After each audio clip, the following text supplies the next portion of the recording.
Dr. Jones. Expert on the occult, man of many talents. Indiana Jones! I never meant to hurt you. Trust me. The Bible speaks of the ark leveling mountains and laying waste towns. There's a nut on the subject. Death has always surrounded it. It's something that man was not meant to disturb. Get a hold of the ark before the Nazis do. Surely you don't think you can escape from this island?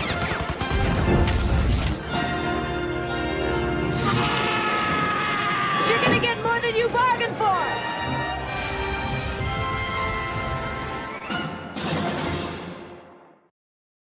Fuck yeah. Well. Here we are, ladies and gentlemen. Our first of the Indiana Jones films of the year. We have the other two scheduled for later. Yeah, I don't even know when The Last Crusade is scheduled for. It's the last movie of the year. It's gonna be The Last Crusade of 2024. All right, I'm putting up a poll, ladies and gentlemen, in the chat. You will see it in 2 seconds. It is not which one is your favorite Indiana Jones movie. It is mostly based around Harrison Ford. So, who is Harrison Ford to you, Indiana Jones or Han Solo? There it is. That's a good question. So, when you see Harrison Ford, what do you think of? Do you think of Indy or do you think of Han? There it is. And hopefully, unlike me, Uninspired will remember to actually report the final results. Oh, yeah. We'll see. All right. Well, all right. Well, everybody. Dark Hour, how are you doing, man? I'm doing good. My Acolyte video is cleaning house right now. I just surpassed 4,000 subscribers. I'm up to almost 4,200 now. Oh, nice. Oh shit. Oh yeah, it's true. Your Acolyte video. I forgot. Dude, I'm so busy. Oh man. I think people really enjoyed my fake ads in that one. So. Oh, dude, I have to check it out. Ladies and gentlemen, if you haven't, do check out Dark Hour's Acolyte video. It will probably be linked in a few seconds. We'll check it out. Other than that, ladies and gentlemen, the chat, thank you for popping up, man. I can see that we're already nice and full in the chat. Hey, Copa, Gord, I see everyone, Professor R2, Atom, Max Vroomfondel, and everyone else. And Dark Hour, don't we have some guests? We do. Our first guest today is what I like to call the godfather of the channel. You know, if it wasn't for him, we probably would have never met. Oh, so, dude, yeah, dude, we cue the godfather music, man. Now I'm gonna. You mean this?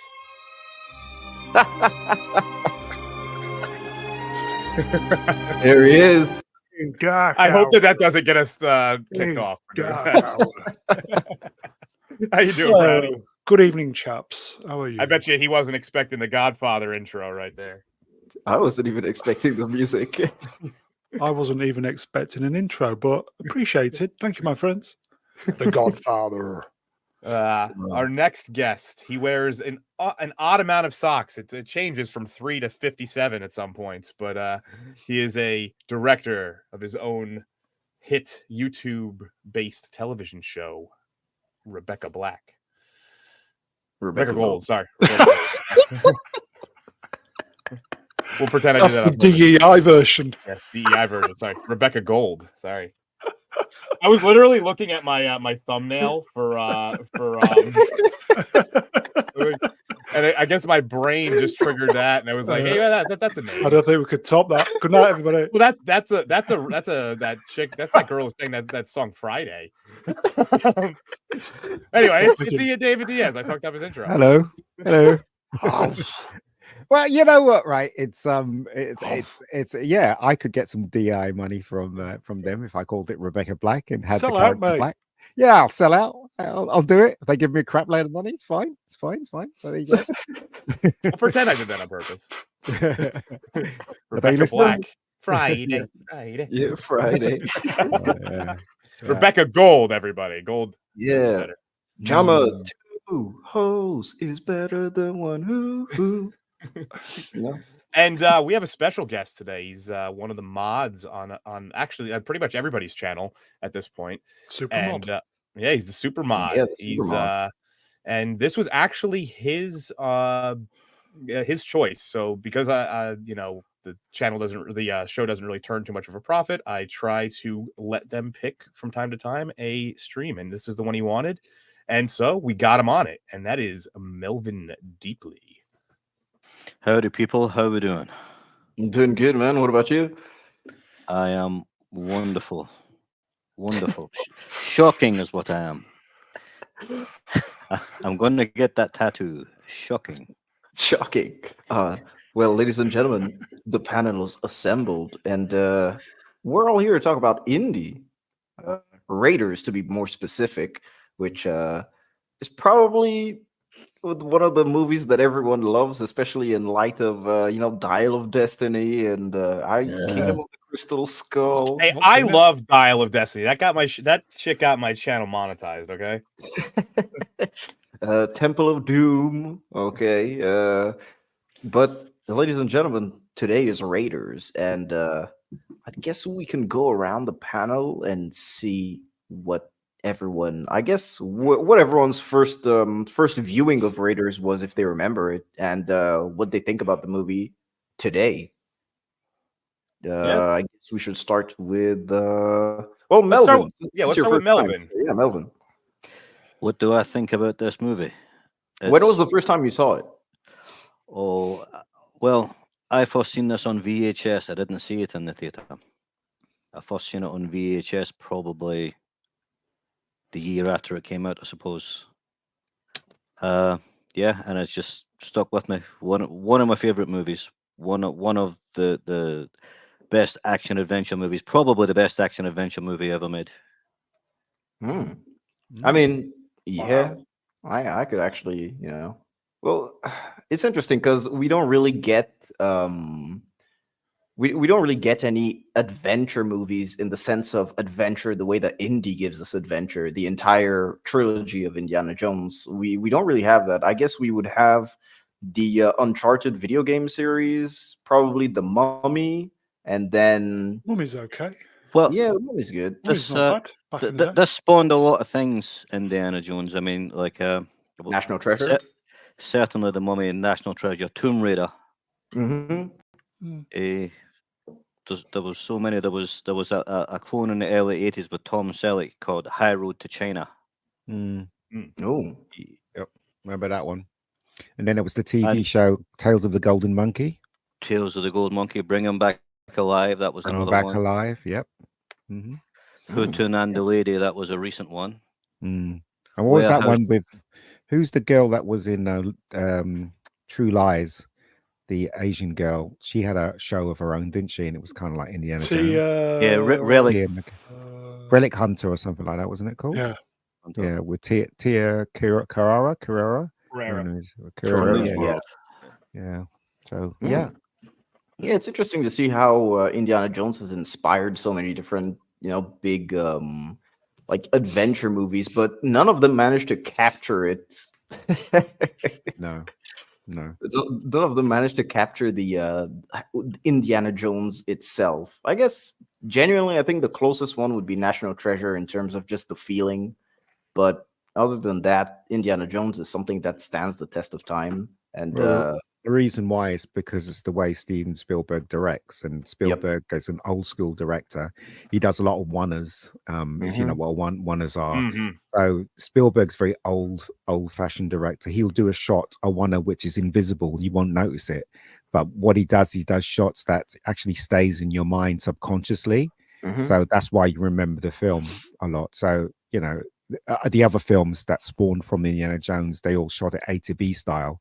As fast as they can, because they were cash grabs, weren't they? So, and even it's interesting to see the amount of old school that there is in Raiders. For example, the ending is very old school. The way that Indy and Marion kiss is also very old school, like old Hollywood. I mean, and just to see problematic today that.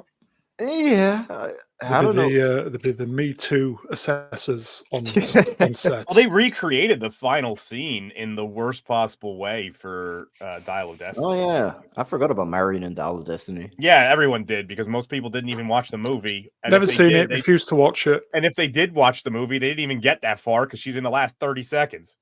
Continental drift as an afterthought. But you know, Indiana Jones, right? So the reason why Indiana Jones sticks out like a sore thumb is because of the fact that they really did focus on the 30 serial, right? If you look at all the other films like Bring Her Back Alive and all that other stuff, it's basically, again, they're just shooting it because they're trying to copy it and they're trying to bring the money in. But it was a labor of love for Spielberg and Lucas when they made this film. They wanted to do it like the serial, so they shot it really fast. It was meant to be in Tunisia for 6 weeks, and they got it down to 4, and they left Because they all had diarrhea. Yeah. Yeah, they're all shitting through the eye of a needle. And when they got to Pinewood, they hadn't even built the sets yet because they shot it so fast, and you know, and they were like, "Well, we're not ready." Do you know what I mean? So it's, and also, you know, you notice these things like the shadows on the wall, you know, all, you know, the sound effects that were bigger than life. You know, it's the film was very different to the other films that tried to copy it. They didn't get what Spielberg was doing, even though they loved the film, and that's why they tried to imitate it, but they just didn't get it, in my opinion, of course. I think this film is like a kind of, it's like an evolution of the old series, like Flash Gordon and Buck Rogers and that kind of thing, the old black and white there's ones. a lot of that. And remember the old, that was made in the 1940s, the Captain America serial, the old black and white one. It's that kind of thing where it's just edge of your pants kind of excitement all the way. Do the baddies, do the baddies edge of your laugh pants, a lot edge of your as seat, well? it's your seat, not edge of your pants. But yeah, they refined it and they hammered it out and they got it perfect for Raiders of the Lost Ark, and nobody has been able to beat that since. Not even Spielberg. Yep. Oh, Spielberg. As far as I'm concerned, Indiana Jones, there was only 3 films as far as I was concerned. I can tolerate the 4th one. Oh, I like the. I actually really enjoy the first half of Kingdom of the Crystal Skull because it's actual old man Indiana Jones. And Harrison Ford was still doing all of the actual stunts practically. It's only when they shifted to the jungle where it just became dog shit because everything went to CGI. It became about aliens. And monkey shit, mate. Yeah, monkey shit, exactly. But the first half of the movie is actually really good. If anyone watches it, like, except for the nuke in the fridge. I want to tell you how I got to know Indiana Jones. Well, good, because you were next on the list. I know. I sorry. So basically, what happened was that after Star Wars, I started reading Starburst and Starlog because again there was no internet, and I came across Starlog and it said George Lucas and Steven Spielberg was teaming up to make Raiders of the Lost Ark. So I thought it was a science fiction, right? Because obviously George Lucas made Star Wars, and I thought, oh, it must be like a ship. No, not like a musical. I thought it was like a ship called the Ark, and somebody was trying to, you know, they were trying to destroy it or something. Maybe it was man's last hope to find another planet. You know, who knows? That's what it sounded like to me. Then I started reading Starlog, and I was like, what is this? Anyway, so I forgot about it. When I was going to school, I had to get on the tube, and when I got on the tube, I saw the poster, which is a poster I put up on X today. That was the first time I saw the poster. I'll go grab it so that way we can show which one it is. And you know what, right? I just thought this is going to be great. And I remember, right, when it got released, I was so angry because I got to the cinema and I didn't realize how popular it was going to be, and it was sold out. And I was so annoyed. And I had to watch Clash of the Titans instead. Damn it! How dare I have to watch this other classic movie? I mean, Clash of the Titans isn't as good as Raiders, dude. No, it's not. But I mean, after I watched Clash of the Titans, I came out and I ran out the cinema, the screening, and queued up, and I just about got in to see Raiders Lost Ark, and that to me was just, you know, that is one of the best films that I'd seen. One of the best action films I'd seen. So there you go. Interestingly enough, I think in my theaters here, like in France, especially where I live, there you go. They do showings of the entire Indy trilogy, the entire Back to the Future trilogy every single year during June and July, every year for the past like 6 years they've been doing it. So except that they played in French, which and I remember in those days, okay, they were actually projected via film, so the quality of I think it was Putney I saw this Indiana Jones in, and the quality wasn't as good as if you see it now when you see it on Blu-ray and 4K, it's not as good as then, but we still enjoyed it. We still loved it. Do you know what I mean? Yeah. So it's a great movie. It's the first time I saw a movie with non-stop action. James Bond was the only film that had kind of non-stop action, but I'd never seen a film that moves so fast with And even action then, all the way. the James Bond action doesn't really rival the Raiders action because of just how explosive the Raiders action is. It's because Steven Spielberg is just a master of his craft, and he knows how to make tension well. I thought this movie was channeling The Spy Who Loved Me. I've never seen that, but today I watched it, and it was almost like I was watching The Spy Who Loved Me. Yeah, we were talking about that backstage, and I'm gonna have to go back and check that now. Why do you say that, Ian? The locations, the kind of submarine hangar thing at the end. There was lots of homages, I'll say. It just felt like well, it is Indiana. It's James Bond, isn't it? Indiana Jones is their version of James. Well, yeah, it's their version. Yeah, and I could feel. It was like it was channeling Spy Who Loved Me, which ain't a bad thing. Well, anyway, Brown, I mean, forget about the last time you watched the movie. What about the first time? What do you remember? Similar to Melvin, back in the old VHS days. Yeah, probably from the video van or the local rental. I can't remember. The creepy video van for free hugs. VHS, pan and scan, amazing, great days. I've still got my VHS of all three. Wow. The box set. Yeah, I've still got. One thing that's really good about I watched it on digital, and they kept a lot, like all of the grain and the general look. They didn't really touch this one that much. I know a lot. There's like the 4K of Alien. Yeah, there's a lot of complaints about modern re-releases, but even on Disney Plus, watching this, it still had the grain. It looked like it looked very authentic. So Dark Hour, you have Disney Plus. Oh my god! I mean, I have to. How else am I supposed to do all of this stuff? That's true. That's true. If it's any consolation, somebody bought me a year subscription and it's still going. So technically, I didn't pay for it. Have you not got it on 4K then? No, I guess that would have been 1080, which is fine. I'm cool with that.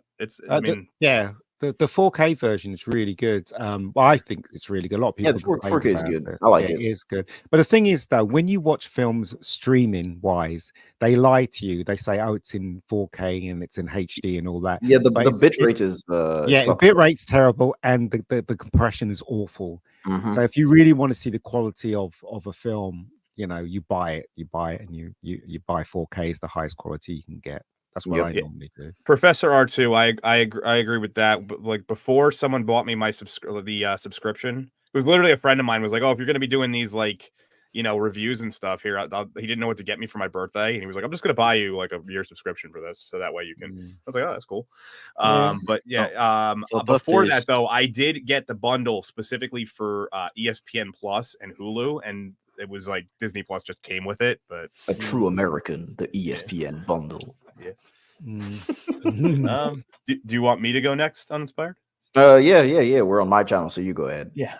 So I can't remember. Obviously, I wasn't alive when it came out, but my father had the VHSs when I was a kid, and I remember watching them. And I for some reason, I remember very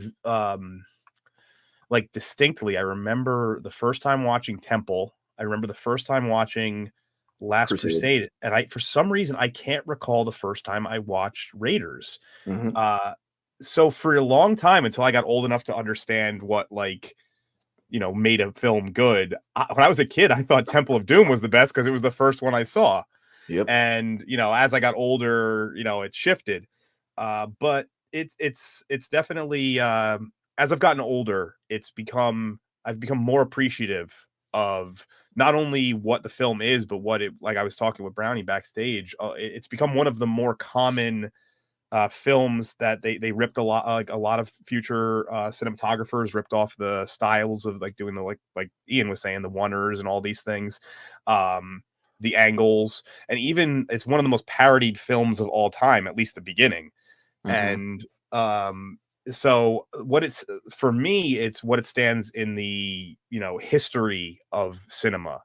Like I was joking about it the other day, and I said that if you look at it, so it's like, fist fight, car chase, fist fight, horse chase, fist fight. I was like, it's like the original Fast and the Furious, if you think about it like that. It's like, but it's like obviously much better. But like it's like that's kind of like the movies that spawned later was like, oh well, if we just put a lot of car chases and fist fights, everyone will love it. But there was a lot more to it than that. Jesus, $79. There is a lot more to Raiders. If you look at it closely, there is a hell of a lot more to it than the ordinary action movie. Yes, it gives you a lot of action, but there's a lot of little depth to to Raiders of the Lost Ark if you look closely. There's a thing about Indiana Jones, and it's the history aspect of it, and like that it's a very intelligent action film. There's like this the whole scene, and we'll get to it obviously when he explains the history of the Ark is just fantastic because he goes through like legitimate history and then peppers in a little bit of the fictitious history. So it's and I love that about it because I'm a history buff, which, like I said, I'll show them off later, but I have a couple of coins that I want to show off when we get to a little bit further. Yeah, I'm kind of the same with Dark Hour. Actually, I do remember vividly watching The Last Crusade when I was younger for the first time, because I remember the intro with the young Indiana Jones, which was fucking fantastic when I was a kid. Just blew me away. I remember watching Temple of Doom. I watched Temple of Doom probably over 100 times as a kid. It was probably like it was my favorite Indiana Jones movie growing up. And Raiders, I don't know why. I think I only watched it once, and I didn't really remember it because it scared the shit out of me. So I remember the faces melting at the end of the movie, and that was pretty much it for me as a kid. I said, nope, I'm not watching this again. And so the last time I rewatched it was probably around 2014 or 2015. And that's when I actually sat down to watch it properly, and I thought the Raiders was fantastic. I really did like it.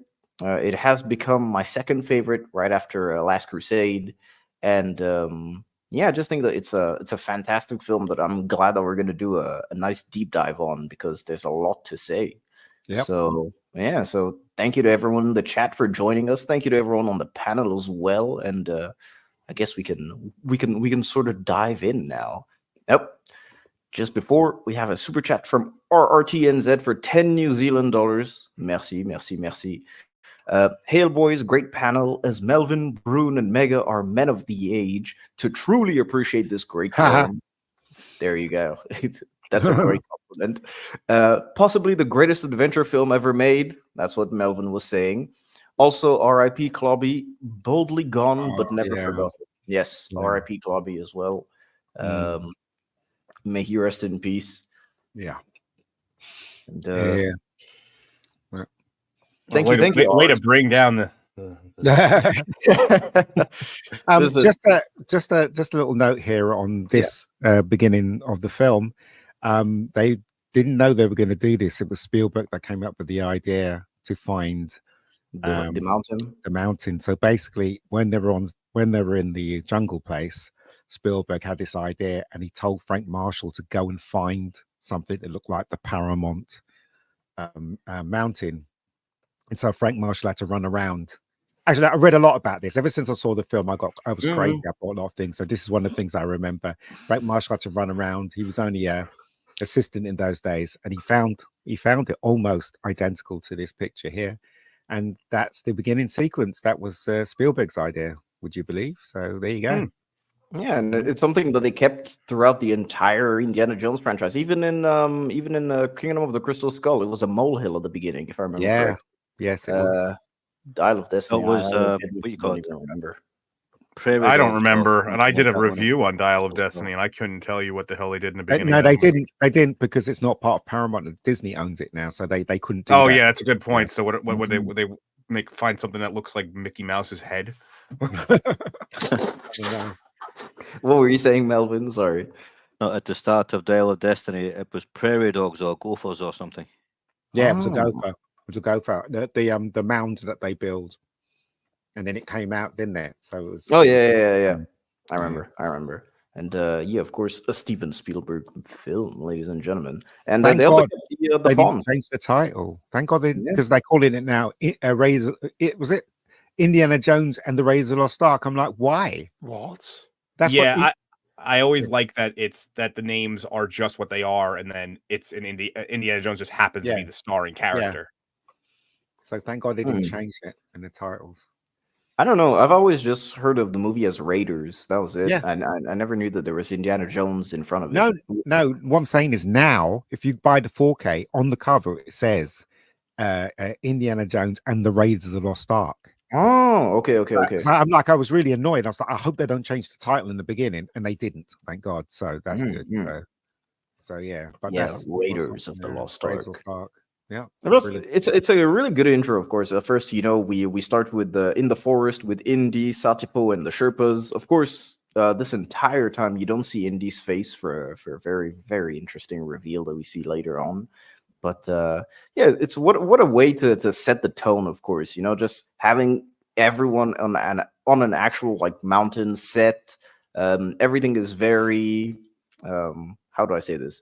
Everything is very sweaty. And it's one thing that I think I mentioned in the last stream, if I remember correctly, or on a stream that I did not too long ago. I mentioned that Hollywood nowadays, it's kind of annoying, but they don't show people sweating anymore, which is kind of horrible because you never get grimy, very sweaty and disgusting actors to sell you locations. And I think it's because they don't go on location. So, that's part of it. They only use sweatiness for like sexuality now. That's really it. Like some chick that's like working out, and then like that's the only time you ever see sweat anymore. Yeah, I mean, Dr. Octo. Yep. I love whenever you see one of these like a film from really early in someone's career. Like another great example is Dazed and Confused with Nicolas Cage just randomly in the background. Like it's when they play these smaller characters, and this is a great example of that. Like Molina does really just he does such a good job with the limited screen time he has. Well, it was his first film role, wasn't it? Yeah. That's like Apocalypse Now, where when Martin Sheen is in the jungle and he meets up with Harrison Ford. Yeah. Yeah, that's true. Like pre-fame Harrison Ford. Or just look at the Thin Red Line. You had all those actors, just in there for cameos, and a ton of them were not very known. I think Bill Paxton in Predator 2 is the greatest sweat, like the sweatiness of him in that just pit stains the whole movie. So what about is it Billy Zane was in Back to the Future, wasn't he? He didn't say a word. He was in the background. He was one of the I think it was Billy Zane was one of the he does say a couple of words, but it's not till like the very end. Yeah, he's the dude that when they beat up Marty McFly after the undersea in the car. Yep. Yeah, he's the one who's not wearing 3D glasses for some weird reason. That's true. So at this point in the movie, the Jovitos are around, and that's one of their, I guess, poisoned arrow tips. Yeah, they're like poisoned darts. They have there it is. Yeah, darts. That's the word I was looking for. This here was strange to me.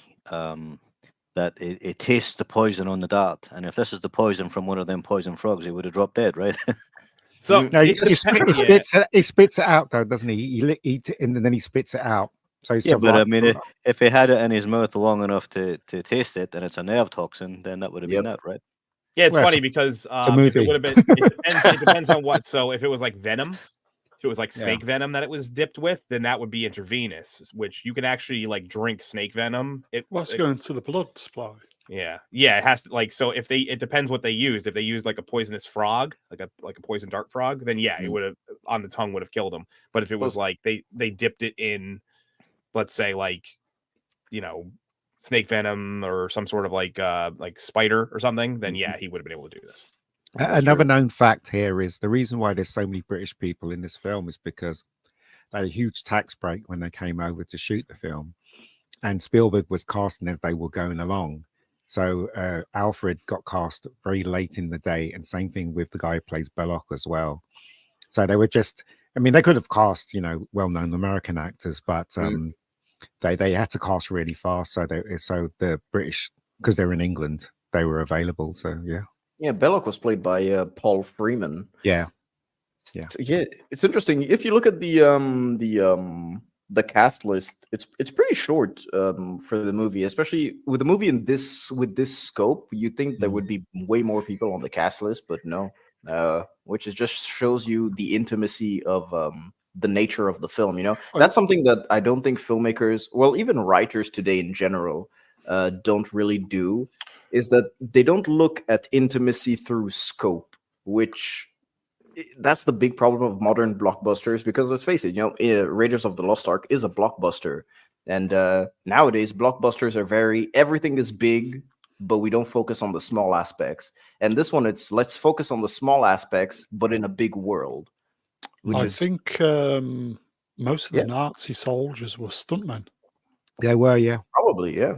I mean, most of the movie they're spent like being thrown off of trucks and stuff. So I would assume, except for that one dude who fought for his life on the truck, which was pretty cool. Yeah, he had his moment to shine.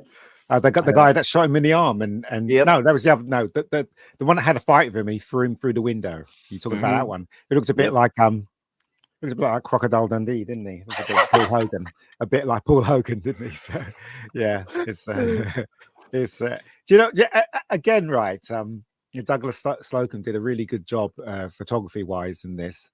It just looks great, especially when you see it in 4K. The streams of light and stuff like that, and the colors, and it just looks absolutely terrific. But again, it is old school filmmaking. That's what it is when you watch this. They weren't too far removed from old school times, because the 60s were kind of less than 20 years away. This is 1981. They're probably filming it in the 80s, so. Yeah, you can still use all those techniques now. I mean, if you try and do something like Raiders today, even if you have the passionate people behind it, it just won't be the same because of how much techniques have changed in general with the arrival of digital. But the thing is, though, you could still look. It all depends on the director and who's in charge, right? The reason why the last film didn't feel like an Indiana Jones film, as far as I was concerned, is because they forgot the whole point that it was a 30 serial. And if you look at all three of them, that's how they dealt with it. With shadows on the wall, the stupid jokes, the death-defying stunts and all that. They didn't do that with the last one. I don't know who the guy who directed it. He was completely wrong for it. In fact, James Mangold. Yeah, the people who wrote it was completely wrong as well. In fact, the whole cast, the whole thing was completely wrong. So anyway, they just obviously did it for a buck, didn't they? So. Yep. And they didn't make any, so fuck them.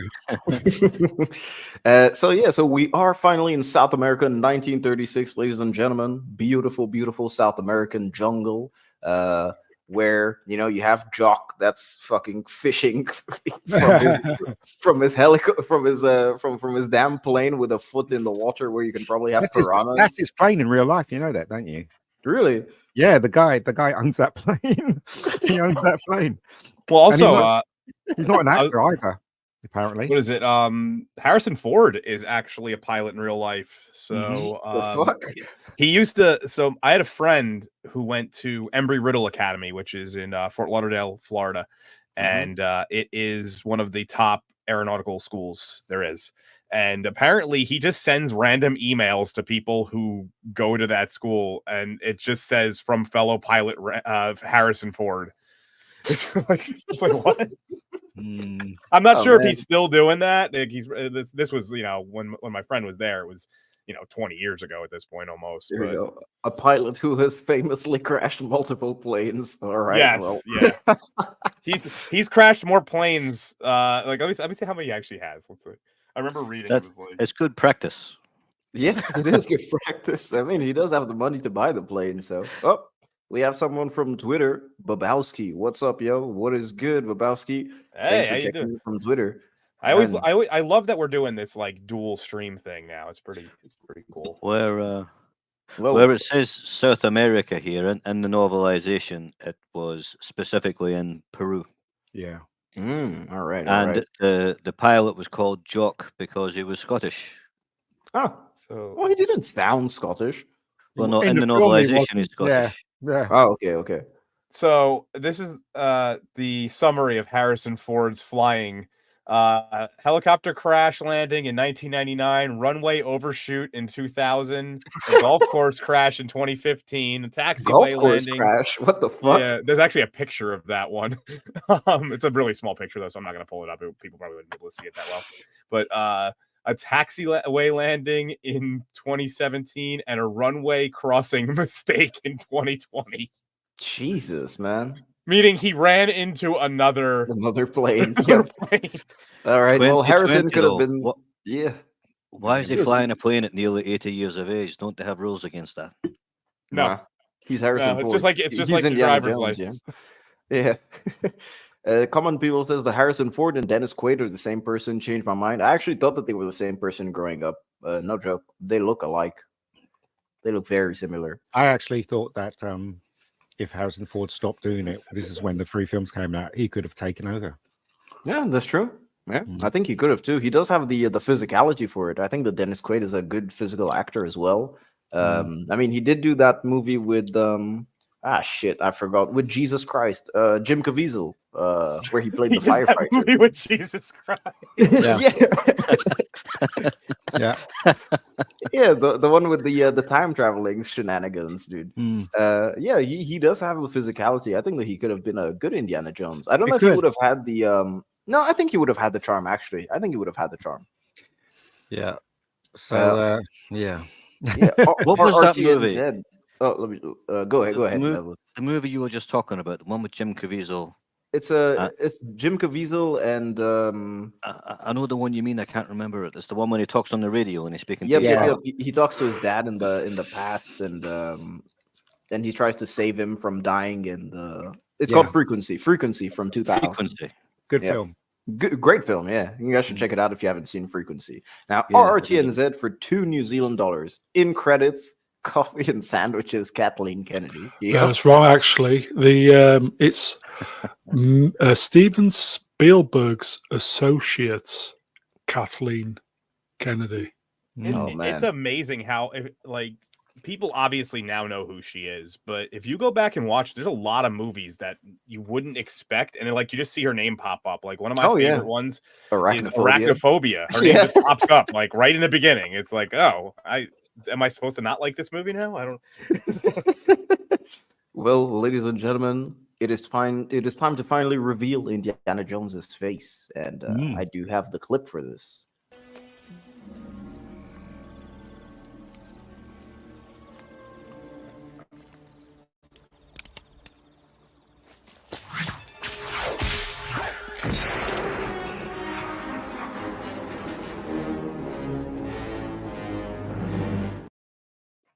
Man, there was definitely some tough shadows in that shot too. Yeah.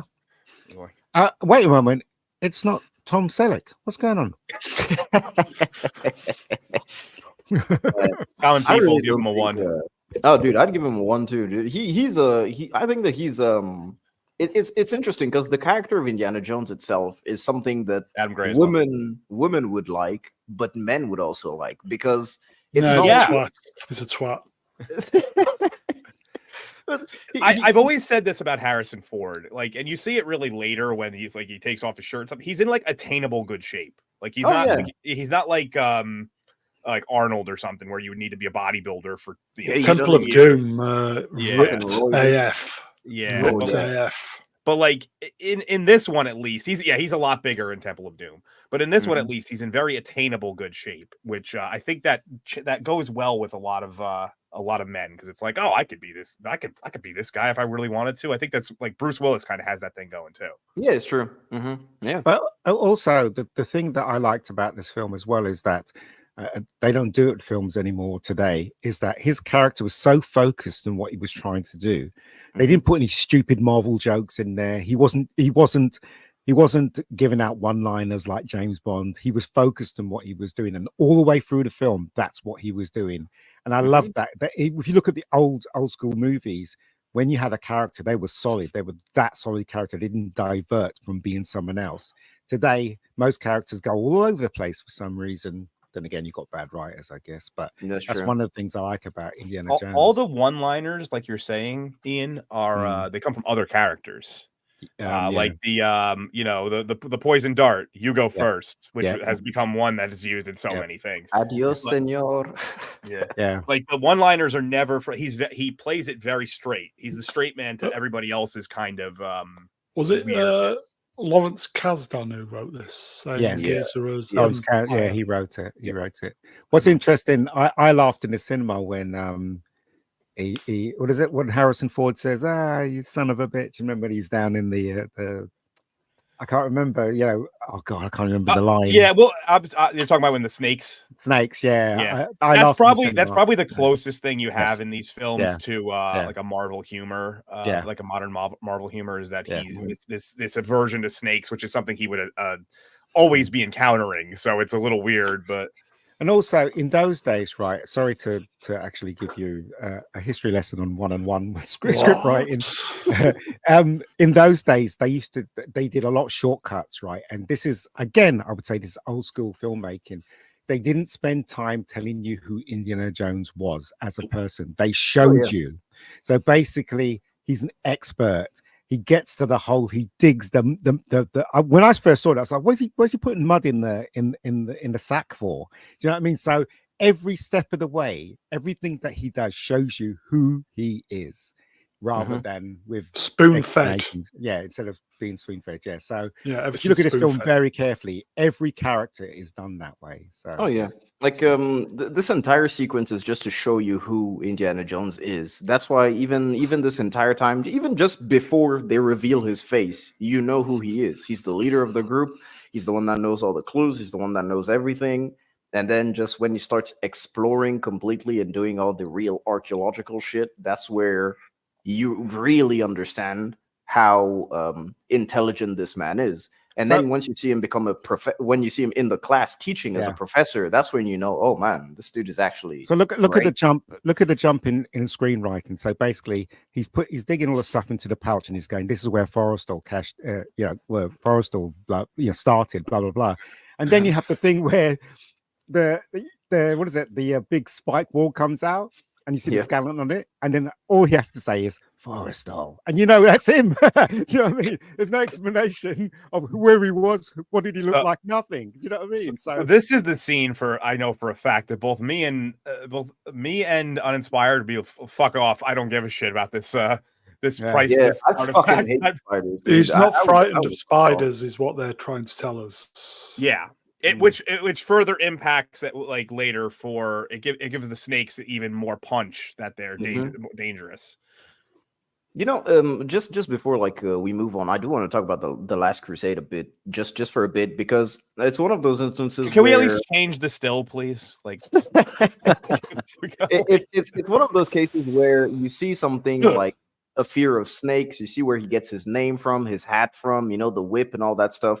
It's something where, in the world today, where we have a ton of prequels that try to explain how this character became this character, that movie literally does it in I think 10-12 minute sequence, and it still doesn't feel hand-fed to you. It feels earned, which I just think is so interesting to compare with what we have today and how they do stuff like that. And it's stuff that it doesn't really minimize who Indiana Jones is. Just makes him more interesting.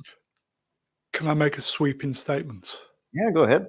It's because modern day audiences are thick as shit, and they need to be spoon-fed everything. That's true. Yeah, TikTok generation. Maybe if they stop being spoon-fed, they wouldn't be as thick. But if you watch this film and you watch something like Casablanca, it has the same traits. Casablanca shows you who Rick is within a space of 2 minutes. Yep. And you immediately know that character. Same thing with Indiana Jones. Within a space of less than a minute, you know this guy. You know who he is. You know he's serious. But other films today, they don't do that. They faff around. They don't even introduce characters well today, do they? No films. Well, they basically just say like everyone takes the Suicide Squad joke where it's like, yeah, this is Katana, she's got my back. It's like, yeah, they just say everything out to you. It's like, this person is this, he's an expert in this, that. That's pretty much all you need to know. It's because most people have no idea how to write. Your majority of people that are on in writing rooms now have no clue what the hell they're doing. I mean, look no further than everything that Disney's been doing. Yeah, just look at the Acolyte, man. I was going to say there are exceptions to the rule. Leslie Headland, amazing. Lesby Headlamp. Waylon Basiphus for $1.99. Thank you, Waylon. Klaus Kinski was almost in this. Was he really? I don't know about that. He was offered a part as one of the Germans, and he read the script and turned it down because it was stupid. Yeah, well. Wow, Klaus Kinski. All right. So of course, what we were saying before. So what we were saying before, there is just showing you the dude, his old. It's almost like they borrowed all these props for Poltergeist afterwards. No, I think Poltergeist was made after. Yeah, Poltergeist was. I think it was the same. No, it was after. Yeah, I mean, yeah. No, it was after. It was a film afterwards because Spielberg practically shot Poltergeist, directed it. Mm-hmm. Yeah. Well, that's a rumor. That's not been proven. That's not been proven. Spielberg even says that he didn't direct Poltergeist. Then again, he might be being kind, but I don't know. Who knows? So it's kind of like the Carl Urban Dread situation where they say Alex Garland wrote the movie, but technically everyone says that he directed it, and the other dude that actually has the directing credit didn't really do shit. So that's kind of how it is. Yeah, I guess. There it is, the Alfred Molina situation. This is a great still to is he grabbing his bollocks? No, maybe belt. So Alfred Molina, the first day he went on set, they said, we're going to put spiders on you. So they put half a dozen spiders on him and they wouldn't move. And Spielberg was like, it looks fake. Why aren't they moving? And the guy that was in charge of spiders said, oh, I've got this female spider. If I put it on Alfred, then they're all going to go crazy because they're all males. And he did, and that's why the spiders started moving. So there you go. But Alfred was really terrified, absolutely terrified. So there you go. That's what I read in the book anyway. It's always hilarious hearing Molina do Latino accents after hearing his real life working class London accent. Yep, that's true. And adios, senor. That's pretty much it. Yeah, and then he immediately forgets the huge problem that he's going to encounter. I mean, brings up a good point. Quite gory, to be honest. I do think, the movie is quite bloody. You do see two in detail headshots, which wow, Now, are you surprised? Are you surprised because it's Spielberg who directed Jaws, and Jaws is very bloody, and that only got an A in the UK. I was really surprised that only got an A. Yeah, and Raiders of the Lost Ark, right, is in the same. Temple of Doom's even worse than Raiders of the Lost Ark because you see hearts being pulled down, stuff like that. But Spielberg, he kind of lost the taste for that after Temple of Doom because the film got panned so much that he kind of pulled back on it. Too dark. So there you go. Yeah. I love all this stuff. I think it's great.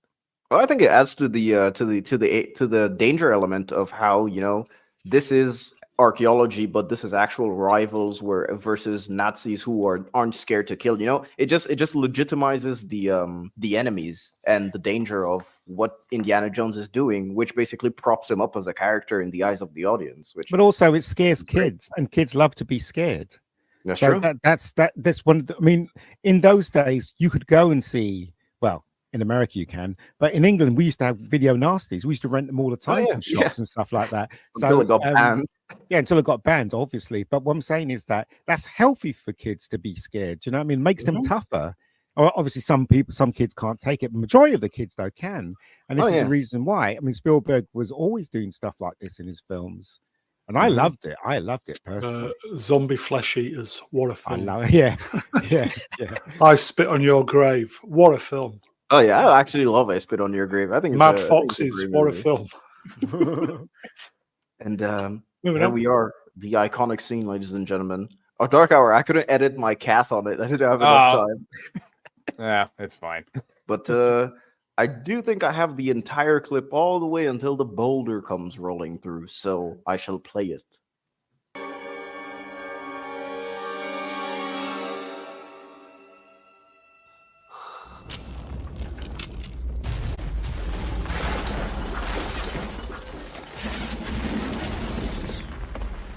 point to argue.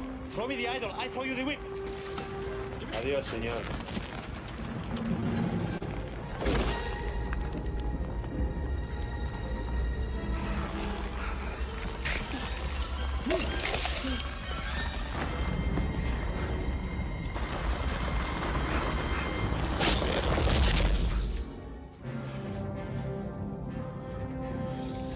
Adiós, suspiro.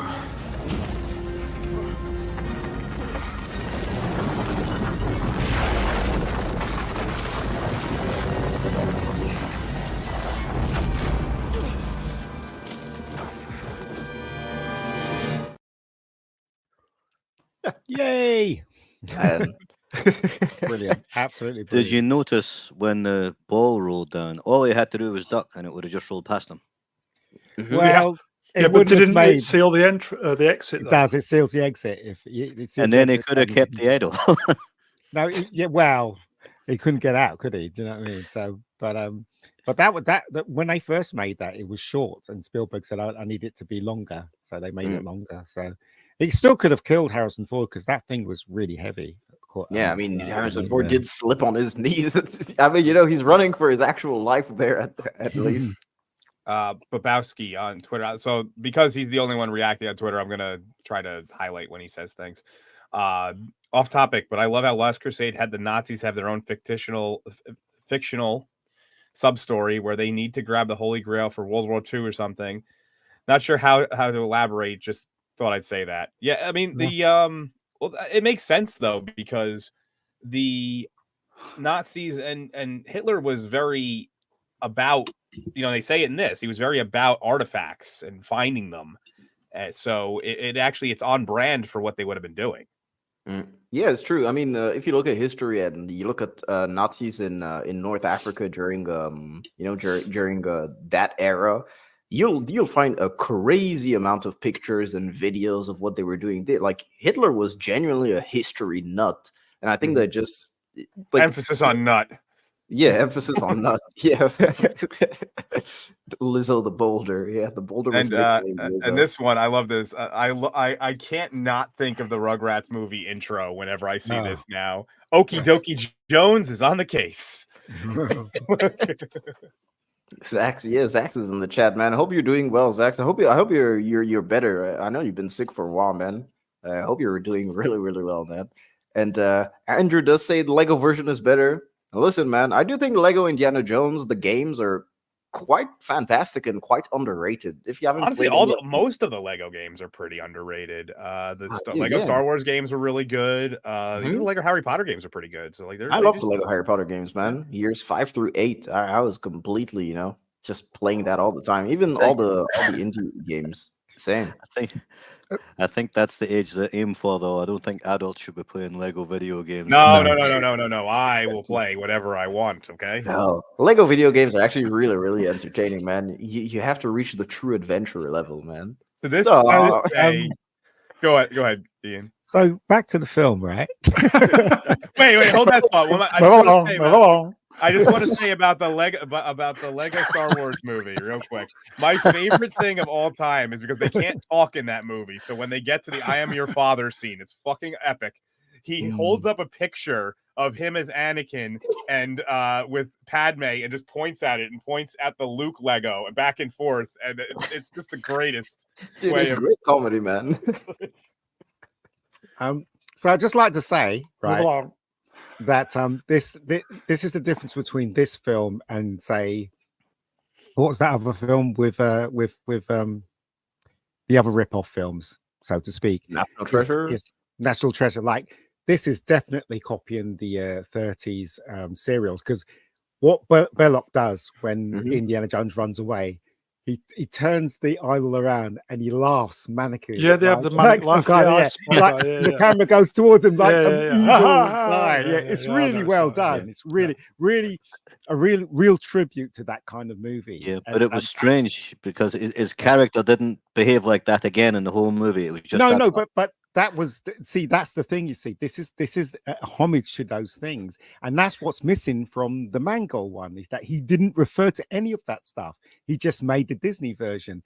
That's he was the wrong person. They should have got Edgar Wright to direct the last Indiana Jones film. He would have made it's still been shite, special. even though I've Yeah, not it would have watched been shite. But I refuse to watch it. That's true. But what I'm saying is that as we go through the film, you will notice there are bits like this that they're to the 30s movies, and they carried it on in Temple of Doom and Last Crusade. So yeah, Temple of Doom's intro is basically just full blown, 30s. Yep. This is just great. Yeah. The thing about the Indiana Jones movies is because of what they were based on, like the serials and the old books like Edgar Rice Burroughs and the Doc Savage books and things like that. Yeah. And they were based on that, and they were kind of like a tribute to them. And the Dial of Destiny was somebody trying to copy Indiana Jones rather than trying to copy Doc Savage. Yeah, exactly. Yeah, exactly. And they couldn't get it because they didn't understand what they were looking at. Yeah. This is a hot take right here. It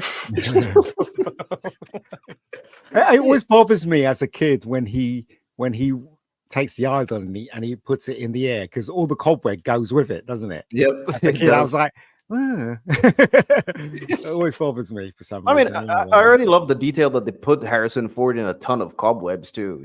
That's I think those are actually spider webs, because you got to remember they had all the spider webs. Yeah, it's true. Yeah. And of course, these are one of those freeze frames that you had in like the early 2000s or late 90s. Like, I know you're wondering how I ended up here. As I said, Into Darkness ripped this off. Star Trek Into Darkness. Yes, they did. Yeah, they did. I love this scene, right? They're firing their bow and arrows, but they're nowhere near Indiana Jones. None of them. I mean, it was established in the scene where they had their dart in the tree. It was establishing that they can't shoot for shit. They can't aim for shit. They just aim anywhere. They have stormtrooper aim. Yeah. It's horrible. They miss every single arrow. None of them come close. Yeah, they could have made that a thing. Yeah, it's like they let him go deliberately, but they put a tracker on him. Yeah. This scene is a great scene, because obviously this is now another homage to the James Bond films, where the James Bond film starts off with action, doesn't it? And this is what they're doing. So it's really cool. Really, and this is the scene that they homaged in Pirates of the Caribbean. I think it was Dead Man's chest. When Jack is running from everyone. Yep. Yeah, he's got a strange run, that Jack, isn't he? Yeah. Of course, there it is, Jock on the plane, and CPO. Sorry. Yep. CPO. Yeah. Oh man, and of course, snakes, man. Well, why does it have to be snakes? And Professor Arthur actually wrote it in French. I started. There you go. I can actually answer. There we go. Good. Perfect. There it is.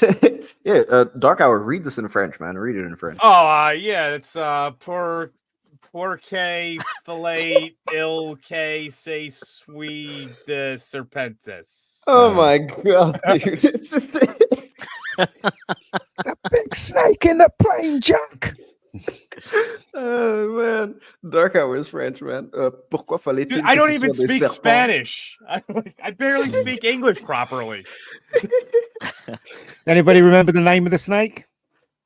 I mean, I just watched the movie and I forgot. Sammy? Reggie. I was about to say Rupert. That snake, Reggie. Thank you, Babowski.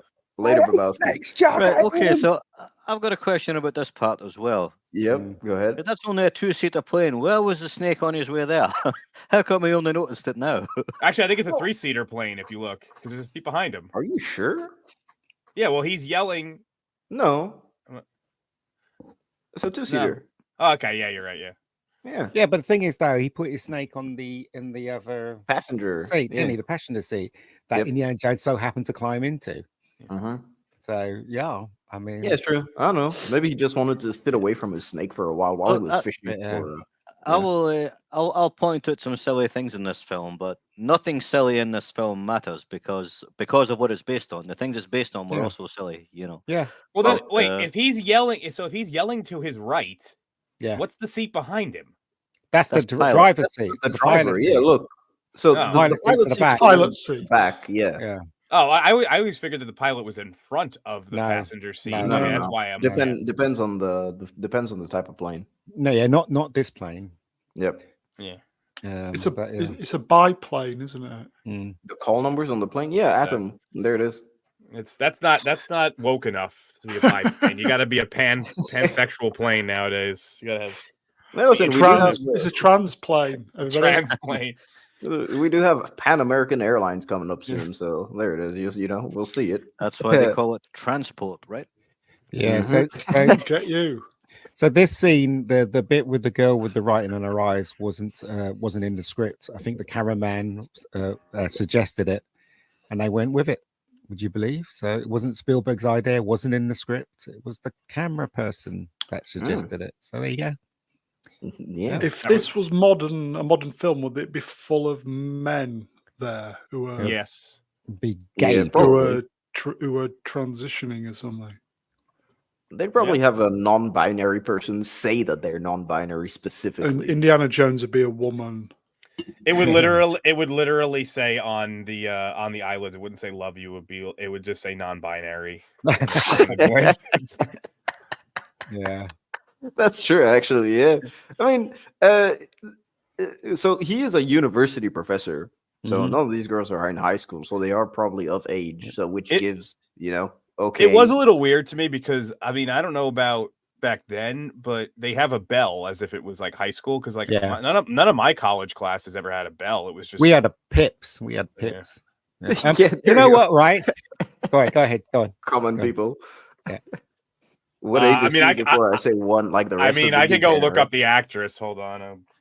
Do you know? I want to tell you a true story. This is a true story, right? And I swear this is a true story. When I was in college, we had a teacher named Mr. Bond, right? And he was a geography teacher, right? He was a geography teacher, right? Very good looking. He looked a bit like Lewis Collins from The Professionals, but he had blonde hair, and all the girls used to fancy him. And I swear, he used to come in, right? So after half term, he used to come in and he used to talk about his adventures because he used to go out to other countries and stuff.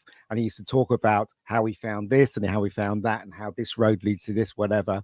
And then every term, he'd gone somewhere special and he'd come back and he, like Indiana Jones. And this is no lie. His name was Mr. Bond. Here's a fun fact about that actress. I haven't found her age yet, but this was her first movie. She's only been in 3 movies, and she's mostly a script supervisor for almost everything she's ever been involved with, and she's been involved with quite a bit. As recently as, unfortunately, Matrix Resurrections, but she's done Conan, like she's done a lot of stuff actually. Was she a script supervisor on this? I don't believe so.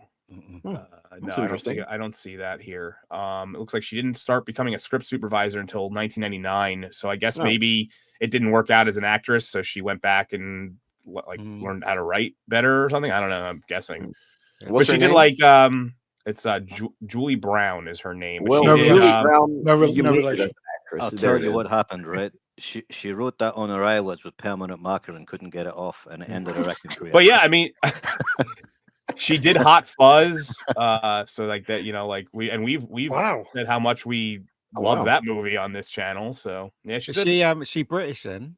I'll keep looking because Julie Brown, yeah, probably, yeah. I mean, she's probably related to Mr. Brown, actually. No, I did say no relation. Oh, you did? Okay. Distant cousin, maybe. Probably not, but you never know. Yeah, 14 is the age in France. It is actually the age of consent, I think. That is. Yeah. I was looking at that because of the controversy over how old Marion was supposed to be, and it is a bit creepy. I think George Lucas got some issues because. Well, I don't know. In the novelization, right? Indiana Jones is having a relationship with one of his students, which as a teacher is wrong, and it is strongly implied that's not the first time he's done it, because Marcus says to him, "She's up to your usual standards." Dirty bastard. So, yeah, I think George Lucas has some questions to answer. We should run his DNA. Well, it depends on how old she was when he. I mean, obviously, it's wrong to have relations with your students, but it depends on how old she was when she was a student and how old he was as well. So, So, I guess according to Google, Marion is 25 years old in this movie, but she was 15 or 16 when her and Indy first got together. And I think Indy is, I don't know what, like 5 years older Okay, than him? so this Julie Brown is definitely a British because she's a member of the Guild of British Camera Technicians. Right. I'm still trying to find there's no age here though, so we can't really do the and the Indiana Jones wiki. Indiana Jones was born in 1899 and Marion was born in 1909. He's 10 years older. And in the novelization, Abner Ravenwood kind of disowns him and tells him, you took advantage of my daughter. She's only 18 years old. But then in other parts of it, it implies she was much younger. So I don't know. Yikes. They get contradictory reports. Well, let's not forget it's only it'll be fine. Yeah, exactly. Sorry, I couldn't help myself. I'm sorry. It's not real. It's only a film. It's just stubborn that they put it in. It reflects on Lucas more than anything. That's true. This scene's great. Just tells you everything you need to know, and it's done well. Yes, isn't it amazing? It's very well written. No accompanying novelization or anything. Just straight there. You know, give the actual.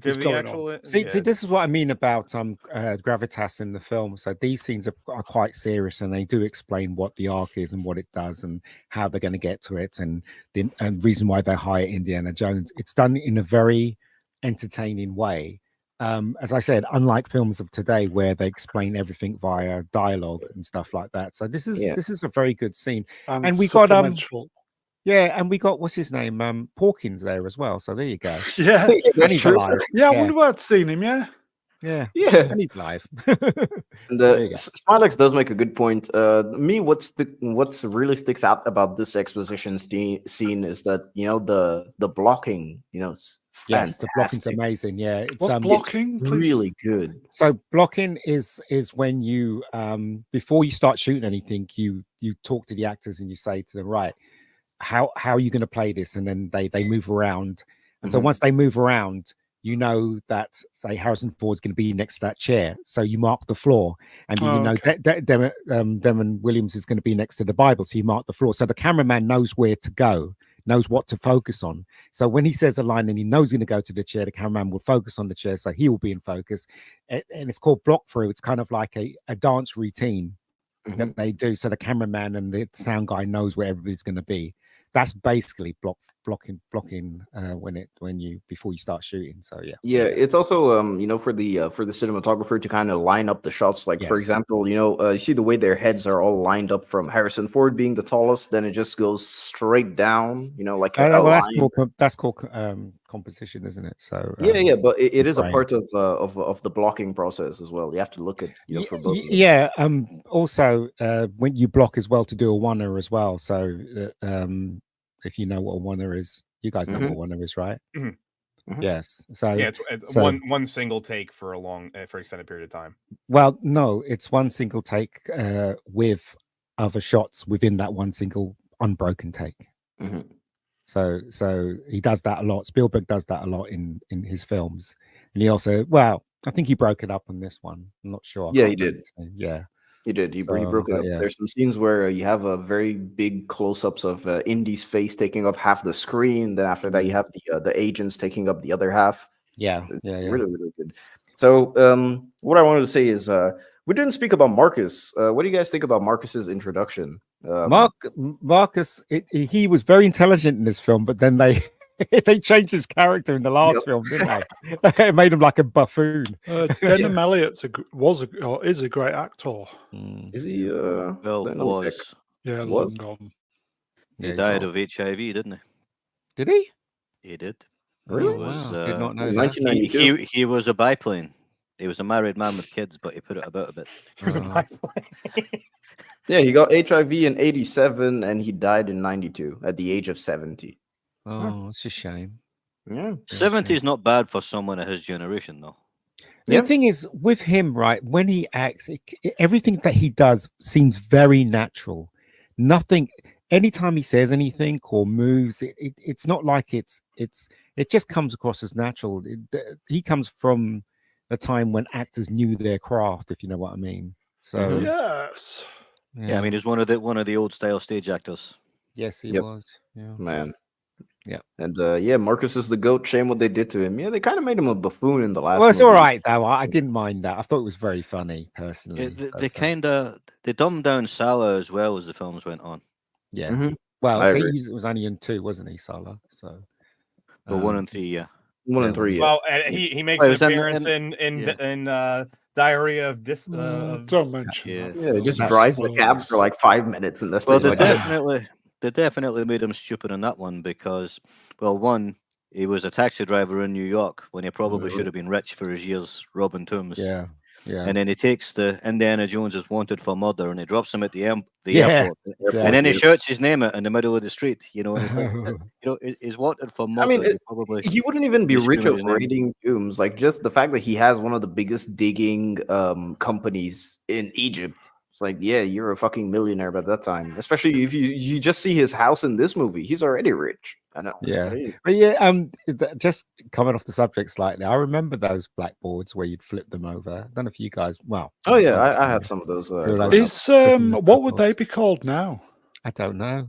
Whiteboards or either white Yeah. or white. I don't know what they use now. Most Chalkboards, yeah. At least in the United States, most schools no longer use chalkboards. It's right. they mostly use like dry erase boards. Yeah, that's true. Do you remember the eraser for the chalkboards? Kids used to just hit you with it. Yeah, you'd have the rectangular chalk mark on your back. Yeah. The teacher used to hit us with it.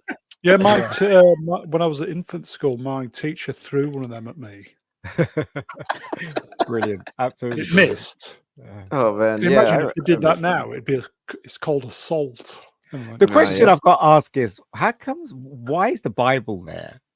They've come in to talk about the ark, right? Because they're the G-men, and why is the Bible there? It's not like church or anything. I think it's one of the books that Indy grabbed off his desk when he took all the maps like next to him. You know, all the scrolls and stuff. Was it? I think it's. I think so. Let me just go flip through the movie. It's and check. huge. That's huge. He would have been. That's what she said. Struggling. Yeah, that's the extended version of the Bible. It's got a different. Yeah. It is what he takes. It's what he picks up. Yep. Right. It's the first thing he picks up. Then after that, he picks up the tubes of I guess the scrolls and stuff. Yeah. What makes me laugh is that it always makes me laugh in movies when they say, "So where is it in this book?" And they go flick flick, and it's right there. Do you know what I mean? You turn the page, and it's right there. Wherever they're looking for, it's right there. First page he opens, isn't it? First page, yeah. Yeah. One of those tropes. Let me. I did have one question. It's like about the scene. It's the first time that we meet it's the first time that Indy meets the U.S. government, which is I find kind of weird. Don't you guys think so? In all of his adventures, he hasn't had to deal with bureaucracy, especially from the U.S. He's a grave stealer, isn't he? So as far as he does it on his own, but his reputation is quite strong. So that's why the CIA comes and talks to him and see if they can make him go out there and get the ark before the Nazis do. That's true. He has a huge reputation, doesn't he? He's a professor, and he also goes around beating people up and whipping people as well. Yeah, so, whipping people especially. So it's quite strange. He goes around like robbing graves and then selling the stuff to Marcus for his museum. Yeah, but he goes after other people saying it belongs in a museum. Yep. I just came to the realization that they replaced blackboards with whiteboards. Yeah, it's racist. Little cultural appropriation there, perhaps. Yep. I love Harrison Ford's suit though. Pretty cool. Oh yeah, I think it's a fantastic suit. I like the suit that he has at the end of the movie though. The black suit when he's walking down the steps. That one was really nice. Yeah. And ladies and gentlemen, the Doctor has entered the building. Yay! We don't start until Iceman shows up. It's hey, Iceman. We're actually going back to slide 1. Hold on. We're going to go right back right now, and we're starting the movie over. There you go. A Paramount Picture, ladies and gentlemen, a Gulf Western company. Paramount Pictures is still a thing, right? Wrong one. That way you just go. This was the next one anyway. So what is this coming out? Of the app? Paramount Pictures. I mean, Paramount Plus exists, so there must be a Paramount Pictures. So let me just give everyone the gist of it, even though we are familiar with the movie. I'm sure everyone in the chat is familiar with the movie. So right now, what Indy wants to do is follow Belloc to Marrakesh, which he thinks where he's going. And the army intelligence is there to discuss with him. So we do get some more info on Ravenwood. We'll go back to this one. Yeah. So we do get some more info on Ravenwood, which is Marion's dad. We know that it was his mentor, Indiana Jones's mentor. And that the German intel, they seized some German intel that was tracking down of them. The Germans have been tracking down the Ark of the Covenant for, I think, 2 years. And the Ark is what we get now. The Ark contains the. I'm just going to say uninspired. You started some issues in the chat. No, Fiona, you're more than a doctor. You're basically like a physicist. That's like crazy levels of doctorate. That's something else. You're like Iceman is the doctor, but Fiona is, PhD levels of shit, man. Man, the amount of backtracking you're doing right now. I can hear you throwing the car in reverse. So the Germans has discovered the well. Well, they've discovered they think they know where the Well of Souls is, right? Mm-hmm. Yep. And that's what riled the G-men basically, because they're after the Ark. So once they find the Well of Souls, then in theory the Ark should be in the Well of Souls. So they come to Indiana Jones to say, look, you've got to help us stop them from doing that. And there's a what's that thing called? The headpiece of the staff. The headpiece of Star Ra. The staff of Ra. Yeah. So which is so weird that they need the staff of Ra to find the Ark of the Covenant, which is no. They need the staff of Ra to find the Well of Souls. Yep. Well, I'm saying it's like it's just such a weird because it's to go from fetch quest. Yeah, the fetch quest. But I'm saying more so that it's like the head of the staff of Ra would be Egyptian, obviously, and then Ra being the Egyptian god, and then the Ark of the Covenant is for the Judeo-Christian gods. It's just, I mean, it makes sense. Those two societies are, those two. But remember, right? In those days when the Ark was made, and when they were just trying to find their footing when it came to religion, didn't they? So it wasn't like, oh, these are the Christians, these are the Jews, this is the. Well, it was a lot of most, wasn't it? Yeah. Most religions were like polytheistic. So. Yeah, that's what I'm saying. So it doesn't matter if it's Egyptian or not. I mean, I think it's very ingenious. The way they found the way in the map room, the way they found where the Well of Souls is pretty ingenious stuff. And the reason why they come to Indy specifically is because not only of his reputation, but because what they intercepted was the fact that Ravenwood is the one that supposedly has the headpiece of the staff of Ra. Yep. Yeah, and he knows where to get it. Yep, but he doesn't tell them though, so he knows where to get it. Uninspired, you have more to answer for. There you go. I answered already. Boom. I'll give you a French PhD. There you go. I don't even want. I could make something up about that, but I'm not going. I remember watching this as a kid and not taking any of this stuff in. It didn't matter to me if I didn't take any of this stuff in. The next action piece was the next action piece. Do you know what I mean? So it kind of worked on two levels, didn't it? For the adults and as well as for children, this film. I don't know if you guys agree. Yeah, I think so too. I mean, because it's interesting, because you don't really need all of this lore for it to work, because it still keeps dark hour.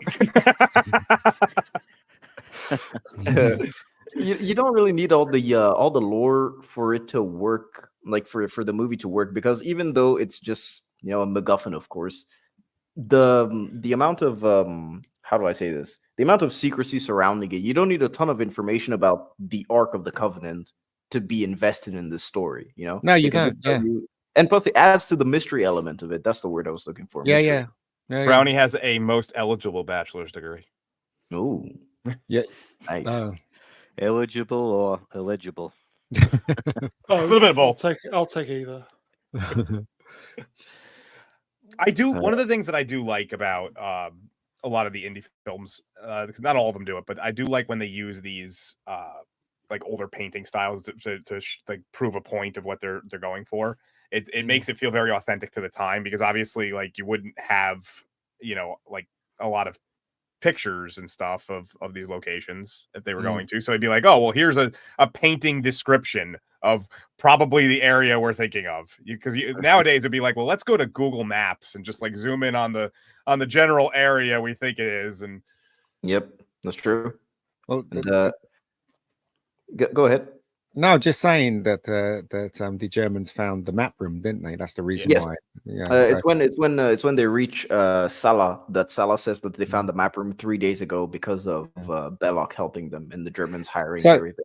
So the scene in the beginning where you see the car pulls up at Indiana Jones's house, that is a clip from the Hindenburg, the movie The Hindenburg, and at the ending of the film, before they go in. And he tells him, you know, top men are looking after it. That shot of the street, that's from the Hindenburg film as well, would you believe? Wow. So, yeah, so they basically stole clips from the Hindenburg, the movie. Top men. Yeah, top men, yeah. So there you go. Little trivial for you. There you go. So, common people, I do think you'll be surprised, but wand in French actually is baguette. So every time you watch Harry Potter in French, you'll probably hear the word baguette 500 times, because every time they say the word wand is literally baguette magique. So magic baguette. So that's actually yeah. The fact that you brought up Hindenburg, just hold that thought real quick.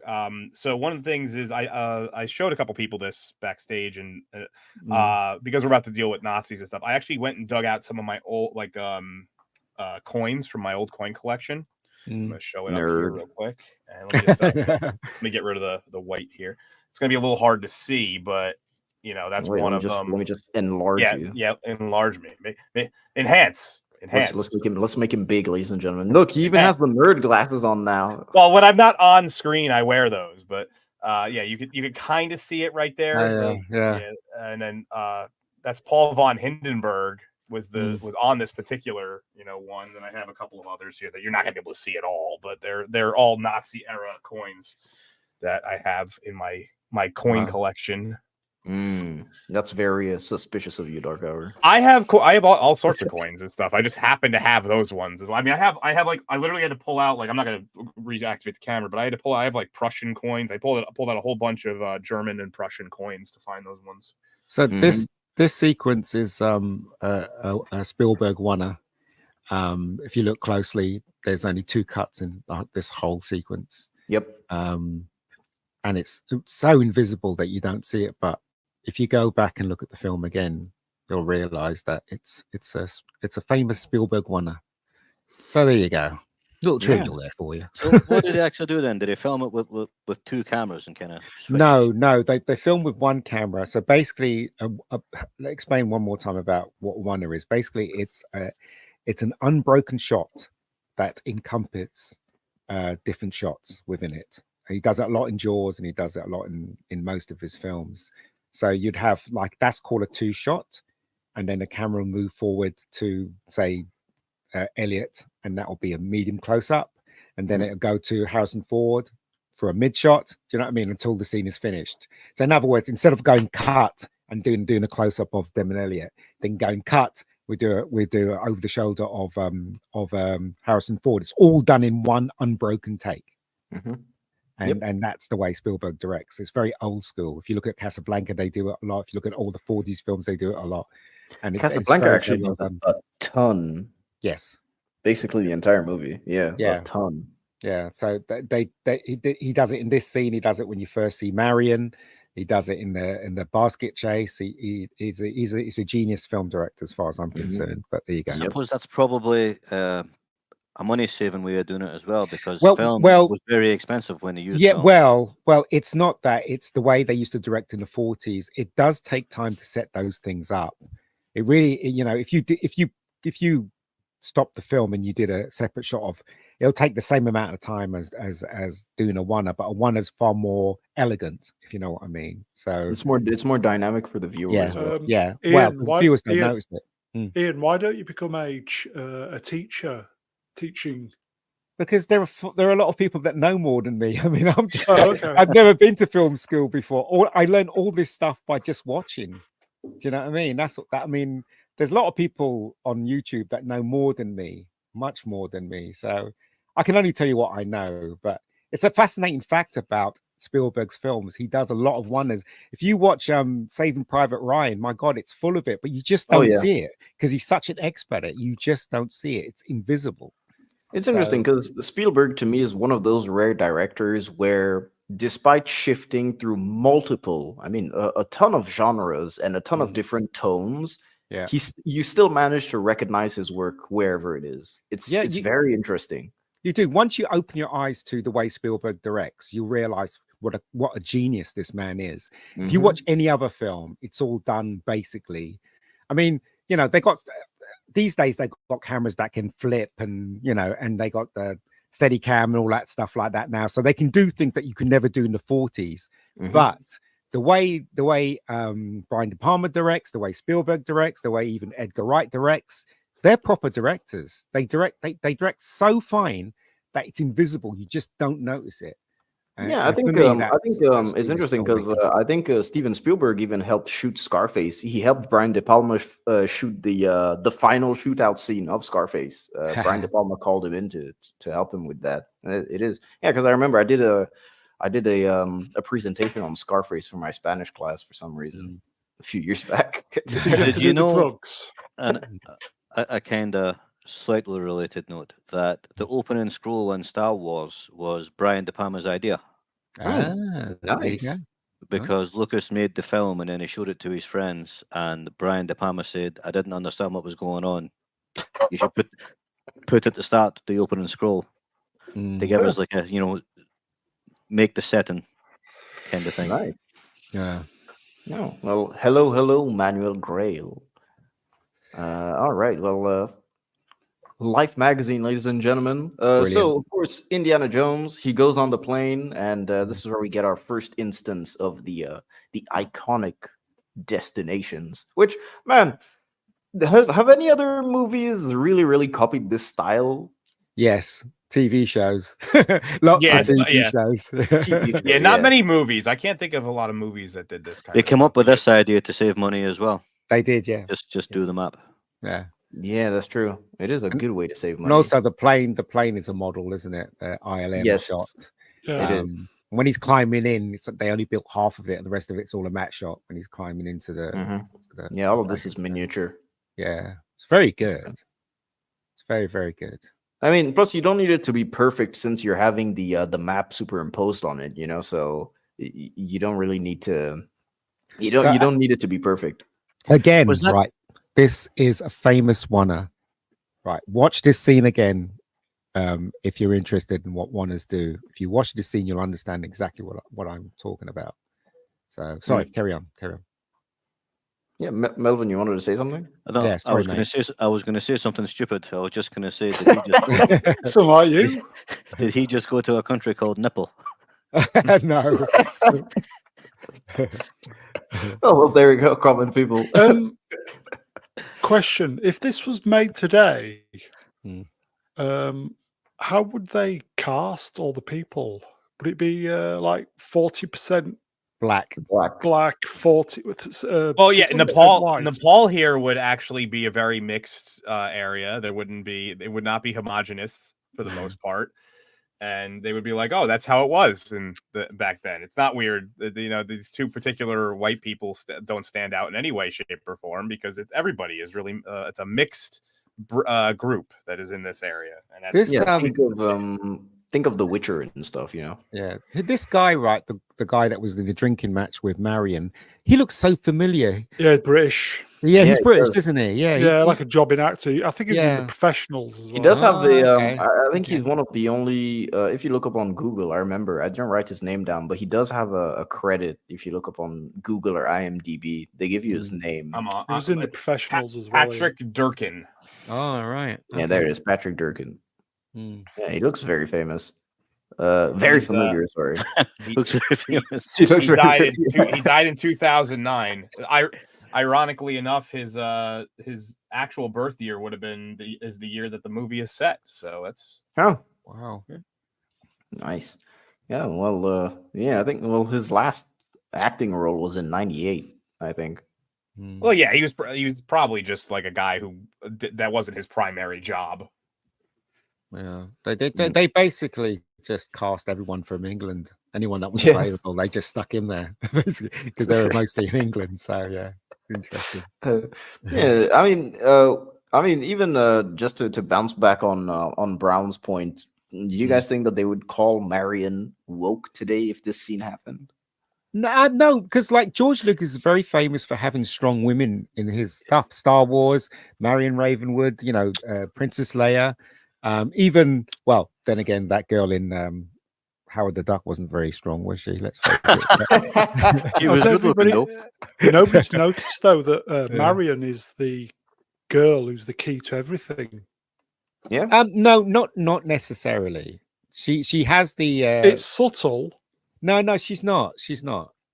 What is she then?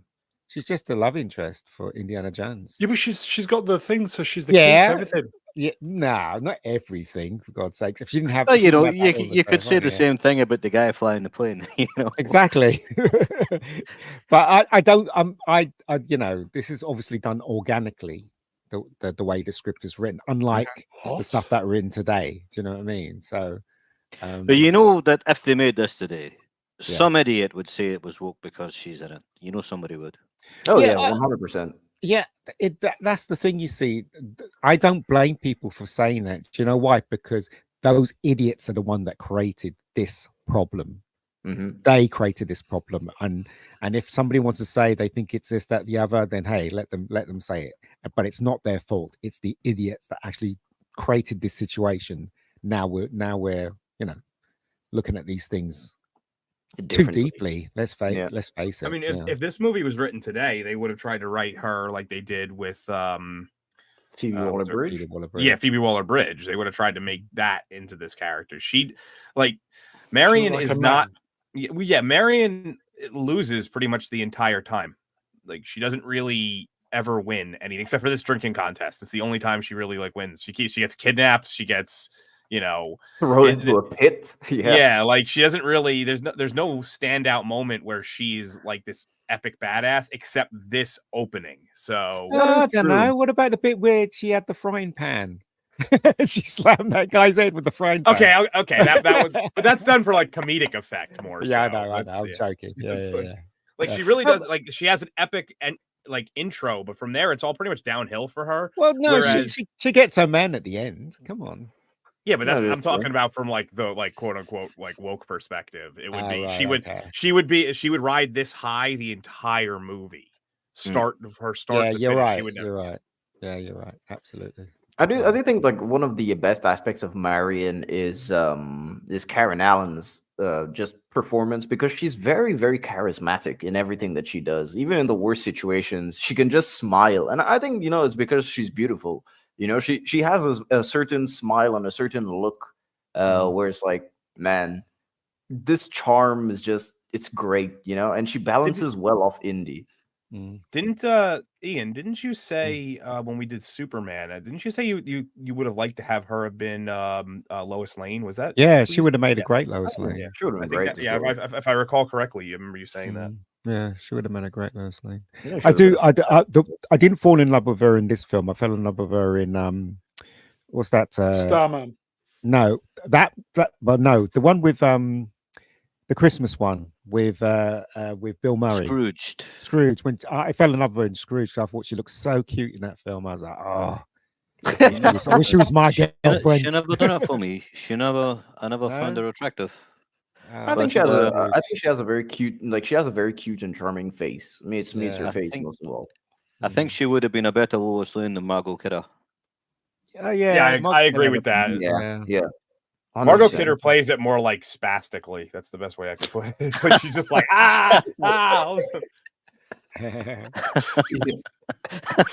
See, look, here we go. Shadows on the wall. Do you remember the scene after? Where's her shadow then? Do you remember the scene on the right after this scene where she goes, what is it? I'm your partner, and she shows the thing to the camera, and the camera zooms in to. Do you remember that bit at the end? That's all 30 stuff. This is 30 stuff with the shadow on the wall. This is also another fact as well, because of this film, right? Productions looked at sound effects in a very big way, and they give you an example, right? When they were doing the shootout in this scene, they didn't use the ordinary sound effects for guns. They actually added explosions within the shots of the gun. So it's the first time that people realized that you can exaggerate a gunshot and things around, like bouncing bullets. You heard the zip of the bullets, whatever.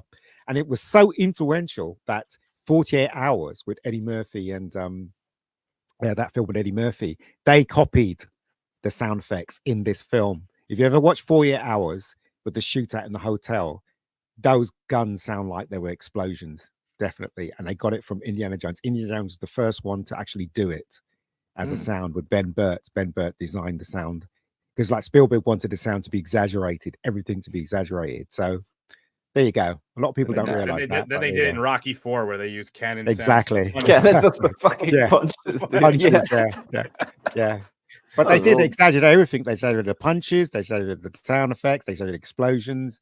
You know, made it all seem very fantasized, if you know what I mean. Not realistic at all. So the ricochets are awesome, especially the fact that you have a ton of sparks that are coming through in the clip. I do have the clip; it's in a couple of slides, but just the shadow. I think the film's use of shadows in general is very interesting because here, you know, it's kind of like Indiana Jones is this huge presence in her life, and it's like, yep.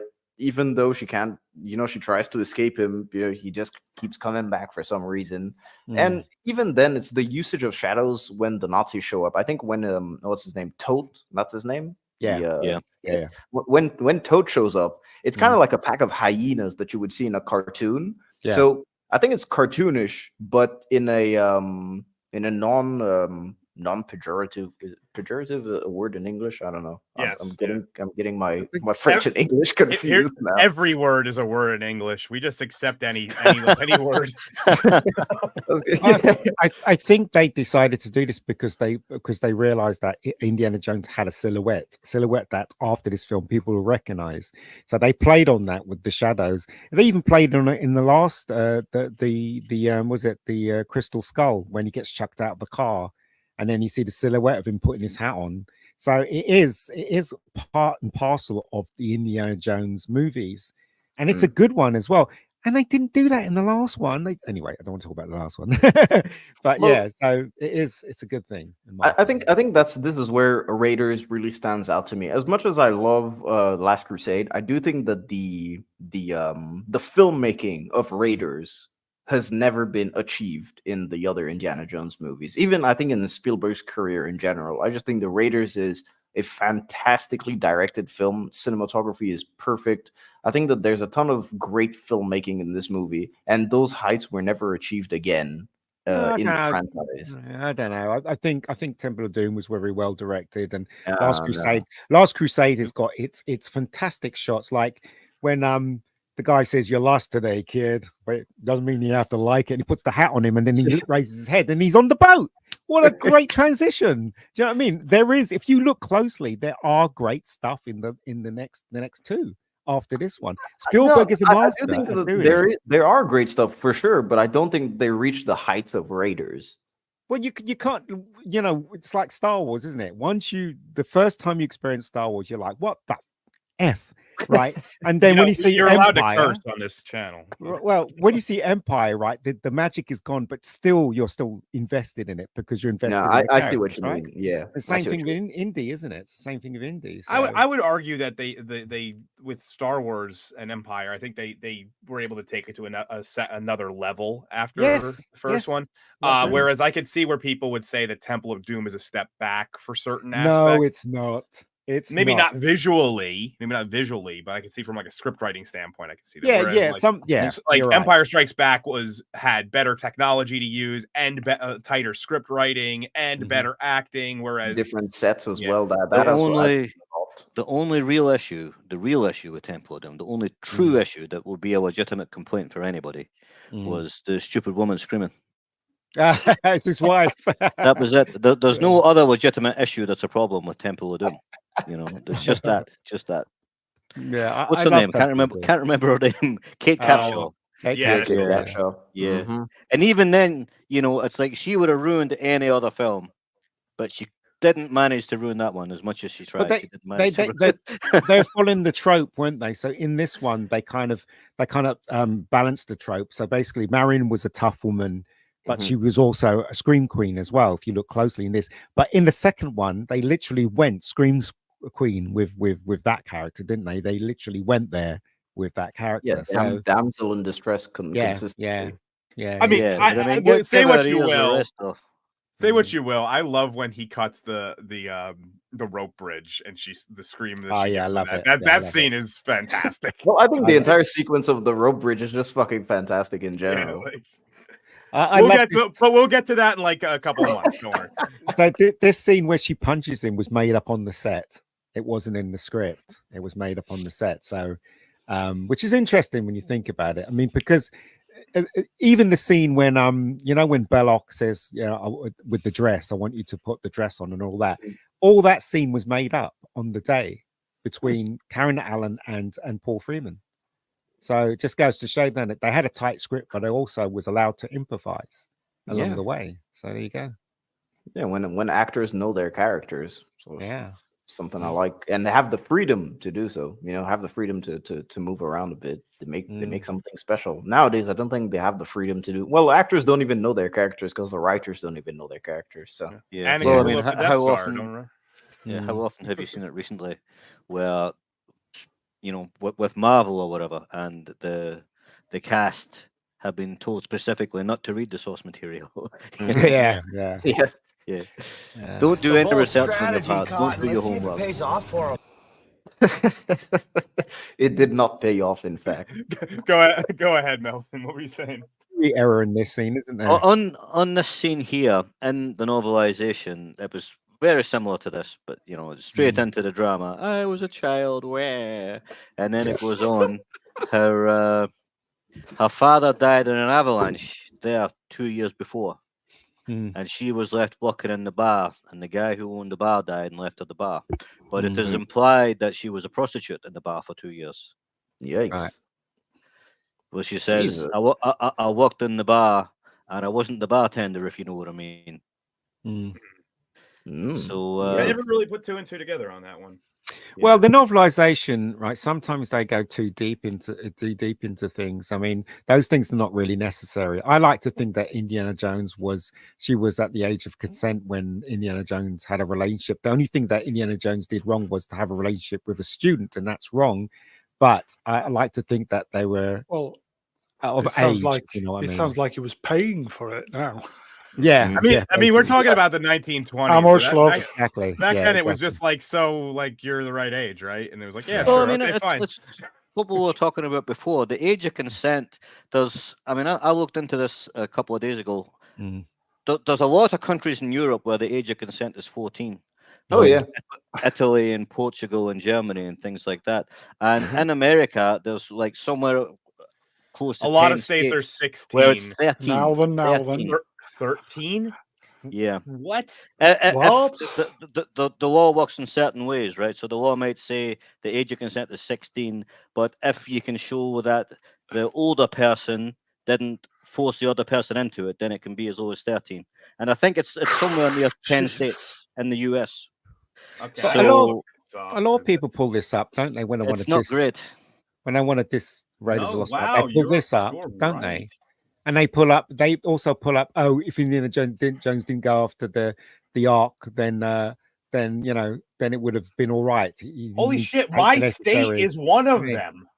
So I'm saying they don't pull that stuff up, don't they? But all I can say is that it's a great movie, and if Indiana Jones didn't take the journey, we wouldn't have had so much fun. Do you know what I mean? So I'm just gonna say a lot. Like, I'm shocked. I've lived in this state my whole life. I've never heard 13 being the legal age of consent in New Jersey. Most of the states are of the liberal variety for the most part. Weirdly enough. See, I'm talking about Raiders of the Lost Ark, and everybody's talking about the consent. No. This is move along. I'm gonna have to get that. Bottom line is that this is a movie and this isn't real, right? Yeah, it isn't real. But the issues with that are George Lucas. It's like George Lucas has problems. George Lucas needs to have a word with himself. Now, of course, we have Tote, who is appearing for the first time. Tote arrived. I like to call him Scarhand. That's my. And Spielberg cast him because he reminds of Laurie, the actor Peter Lorre. Peter Lorre reminds him, but also the fact that he gave up acting, and he was an agent, so he couldn't get any work, and he became an agent. And Spielberg saw him and cast him in there, and then his career took off after this. After Raiders. So there you go. He reminds me of the little guy from The Princess Bride. It's not the same actor, but it reminds me of him. He reminds me of a hyena from The Lion King. I don't know why. He reminds me of an uncle I had. What? What? Your uncle Tote. Yeah. Also, when you see this in 4K, you see the actors behind them have got false noses on. Yep. It's really bad false nose. Yeah. Yeah, it's just. You can see down the left. He has a bad fake nose. Yeah, it's really funny. But there you go. And, he definitely, like, every scene he's in, he steals. It's fantastic. It's really good. But with the coat hanger. Yeah. The coat hanger is fantastic. That was fantastic. The coat hanger is hilarious. But I do, of course, have the clip of the shootout. So yeah. Okay. Let me play it. Listen to the sound. What were you saying? Said it. Yeah, we have sound. He usually warns us if there's no sound. Yeah. If there's no sound, I just play the clip. This one has sound.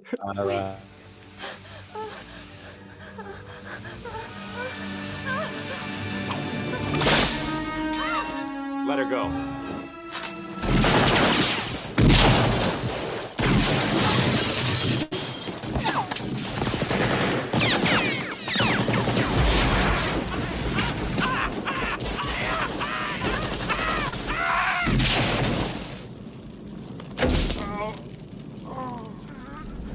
Whiskey.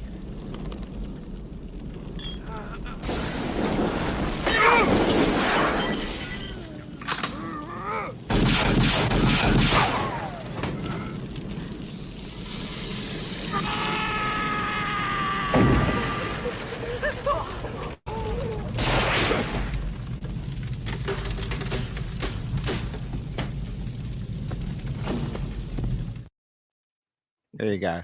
There it was, yeah. Sounded like cannons. Yes, I never. Yeah, go on. Gone. No, go on. Go on. I was going to say, I never really. You go, Ian. No, I was just saying. I'm just saying that. Do you not notice the sound effects now when you look at it again, when you hear it again? It's like cannons, isn't it? And it's just like he's just got like a 6-shooter. So yeah, I never really thought about it like that until you pointed it out. But you're 100% right. They definitely. I never put 2 and 2 together. It always seemed off to me, but yeah. Yeah, I like the scene. I think there's a lot of stuff going on. It's very interesting. You do have the aspect of Marion, fighting. Yeah, come on, people. Marion saved Indy. Whoa, yeah.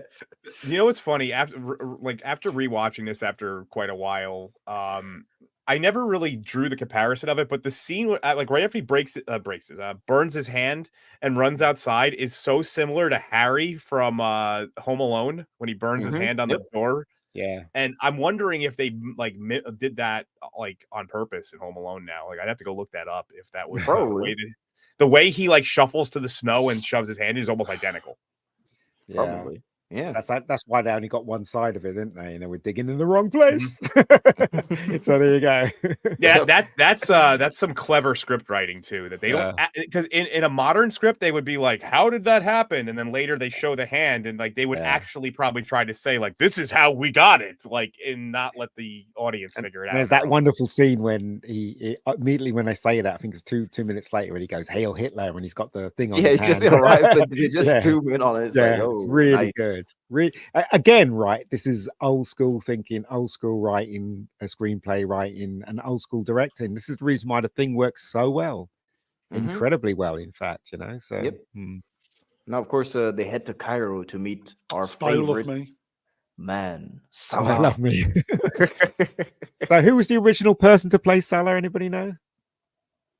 Nope, I don't know. It was Danny DeVito, and Danny DeVito really wanted to do it because in the script it said he was really tiny man, and he couldn't get out of his contract with the stuff that he was shooting at the time, and he was really upset that he couldn't do it. And in the end, at the last moment, they cast what's his name? Can't remember John his Rhys name now. Davies. John Rhys Davies. They cast him. So there you go. I'm very surprised. No, I don't think Danny DeVito could have pulled off a good Sallah.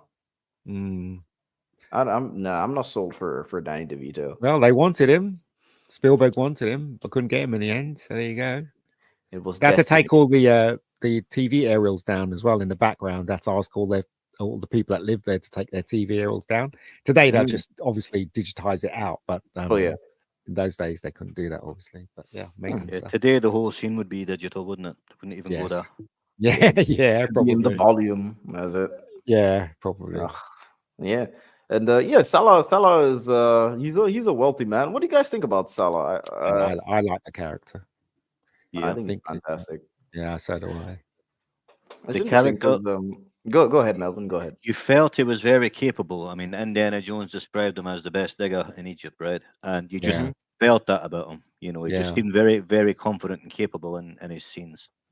I love the scene where he says, he says, they've taken the ark, and he goes, truck? What truck? That brilliant scene in silhouette is so cool. Really cool. And it's interesting because like John Rhys Davies, he's Welsh, and yeah, honestly, I grew up around a ton of Egyptians my entire life. All my neighbors have been Egyptian since I was like 9 years old, I guess. Even the Arabic that I know is Egyptian Arabic because I grew up with so many Egyptian neighbors, and I never once thought to myself that John Rhys Davies was English, like it was Welsh. I was like, man, this is a really like Egyptian dude. Way to save face right there. Yeah, I had to save it, dude. Yeah, it was Welsh. Genuinely, I just never it never clicked in my mind until quite recently. He was kind of the humor of the piece, wasn't he? Because like he'd say stupid things like, Indy, I'm so glad you're alive. Do you know what I mean? Stuff like that. And you know, you go first. And so he was kind of like a bit of a comedy relief, kind of. So yeah, interesting. Yeah, you could tell the like you could see the Gimli in him at this point already. Yeah. Yeah. So at this point, what's going on is that Indiana Jones is talking with Sallah, and Sallah is explaining that he was hired by the Germans. Well, everyone was hired by the Germans for the excavation, and they found the map room 3 days ago. And this is where he learns that Belloc is the one that's basically spearheading the search for the Ark for the Nazis. And he gives Sallah the medallion to analyze the markings. So Sallah is going to give it to like one of his friends to analyze. That we'll see later on. Yeah. So can I point out a plot hole? Yeah. Oh, then. Right. The British occupied Egypt from 1882 until 1956. So the Nazis wouldn't have had a military presence in Egypt at any time. It's just a movie. I know. I'm saying all these things don't matter. I just thought it was worth pointing out. Yeah, it's good. It's good that you're pointing out. Yeah. And also, I mean, Indiana Jones was sent here by, I'm assuming, the State Department. Yeah. So it wouldn't have had to have smuggled the Ark out of the country. It would have just had to take it to the consulate. Yes. That's true. I think that was his plan, wasn't it? I think. Well, they put it on a boat to leave. He wanted to take a boat to England, but it's quite difficult to take a boat to England from Egypt because Egypt's on the Mediterranean. Yeah. So just go through the Straits of Gibraltar. It's not a big deal. Yeah, that's true. The Germans hired people. I thought they just made you work. Yeah. So weirdly enough, I think they contracted. I guess the companies like Sallah and everyone. Yeah. But all the people that are working under Sallah, for example, they're overworking them because Sallah says it feels as if the pharaohs have come back. I think that's what he says specifically. Yes, he does. Yeah. He does. There was another thing as well. This is unrelated to the film. I didn't notice it in the film, but in the novelization, they keep on referring to the Arabs and the Arab diggers and things like that. But Egypt's in Africa; they're not Arabs. But that You would was have the to problem in the spoil movie. things, wouldn't you? Let's not That's it. get bogged down in that. Movie is ruined. Yeah, I'm not watching that spoil it. film anymore now. Yeah, the shock absorber part is the worst part. We'll come back to that. So Marion, Indy, and of course the monkey take a stroll. And Indy introduces Marion to dates. How many? Do you guys have you guys ever had dates or not? Yeah, they used to sell them a lot in the 70s and the 80s, but I think they've come off the market now. Dates. Yeah, that's true. You don't really see dates anymore. I've had a couple back in, but I'm more of a raisin guy myself. Dude, I used to Smaller, have dates all easier the to time. eat. I used to have dates all the time, man. My mom is from Chad, so Arabic country. They always eat dates all the time, man. And of course, you have the Nazis that are chasing down. And I do have, there it is. One with no audio. So this is when We they can talk attack over Indy. this one, yeah. Yeah, we can talk over this one. Man, I just find it hilarious how Marion is there hitting a dude, and Indy is always saving her, but she is still fighting for herself, you know. Yeah, I think it's when I look at this now, I really still enjoy this sequence, but I still think the fight is very, very janky, if you know what I mean. The fight between them, isn't it's got comedic music as well. And there we go. Look at that continuity mistake. See that one? Do you not notice that continuity mistake? The knife was facing the knife, the knife. Bad continuity mistake. So. I mean, that's one that I could forgive because there's a possibility in the cut, like there's a second there where he turned it. You know, I could kind of give that. Yeah. So I think they stay here for 4 weeks. They were meant to stay for 6, but everybody was so sick that Spielberg cut a lot of stuff out of the script. You know, the entire fight that is supposed to happen right here. Yeah, he cut it out, but he got a huge laugh in the cinema. Though I remember people were crying with laughter when they saw that bit. So, I can't remember if it's happened already, but like when the actual monkey's owner goes to the bar and it does the Nazi salute. That catches me off guard every time I watch. I always forget that the monkey also does the salute. The monkey does the Heil. It's like, oh, all right, cool. I mean, not cool, but cool. What a wonderful weird. Directed. Count Dankula nearly went to prison for teaching his dog to do that. Oh, dear. It's true. Hey, he's in Scotland. He might still go to prison for that. You can be prosecuted for things from the past now. So so the monkey is a secret Nazi for those of you who don't know. And Marion, she hides inside one of these baskets. Baskets, I was thinking about the word barrel. I was like, for some reason, I was like, no, barrel isn't right. It's a wicker barrel. He hides in a wicker barrel. What's the French word for basket then? Basket. You just throw a weird accent on the end of every word, and you have French. I actually think basket. Yeah, I think it is basket. Yeah, I would like a basket of baguettes, please. Yeah, I'm not sure. Wait, I have to check this. I have to cross. Les basket. There's a good scene. This scene. Very good. Panier, Just saying. I'm gonna imply Brown to just make sure that we move to the next slide. This is where he had the most horrendous diarrhea, wasn't it? Yeah. Everyone ate in restaurants, and Spielberg was the only one that didn't eat in a restaurant. He had canned food. But did you watch who's that guy that interviews a lot of people? He used to play Lex Luthor in Smallville. What's his name again? Michael Rosenbaum. Rosenbaum. He interviewed Sallah, the guy who played Sallah, and he explained that he was almost close to death.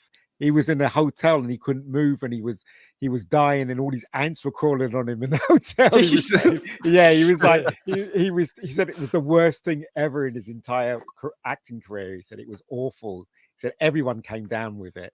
He said, Jesus. So, You see, the sweat on Indy's body is real, ladies and gentlemen. That's when you have the runs, and you start sweating, that's the sweat that you're seeing on screen. It's not from the heat.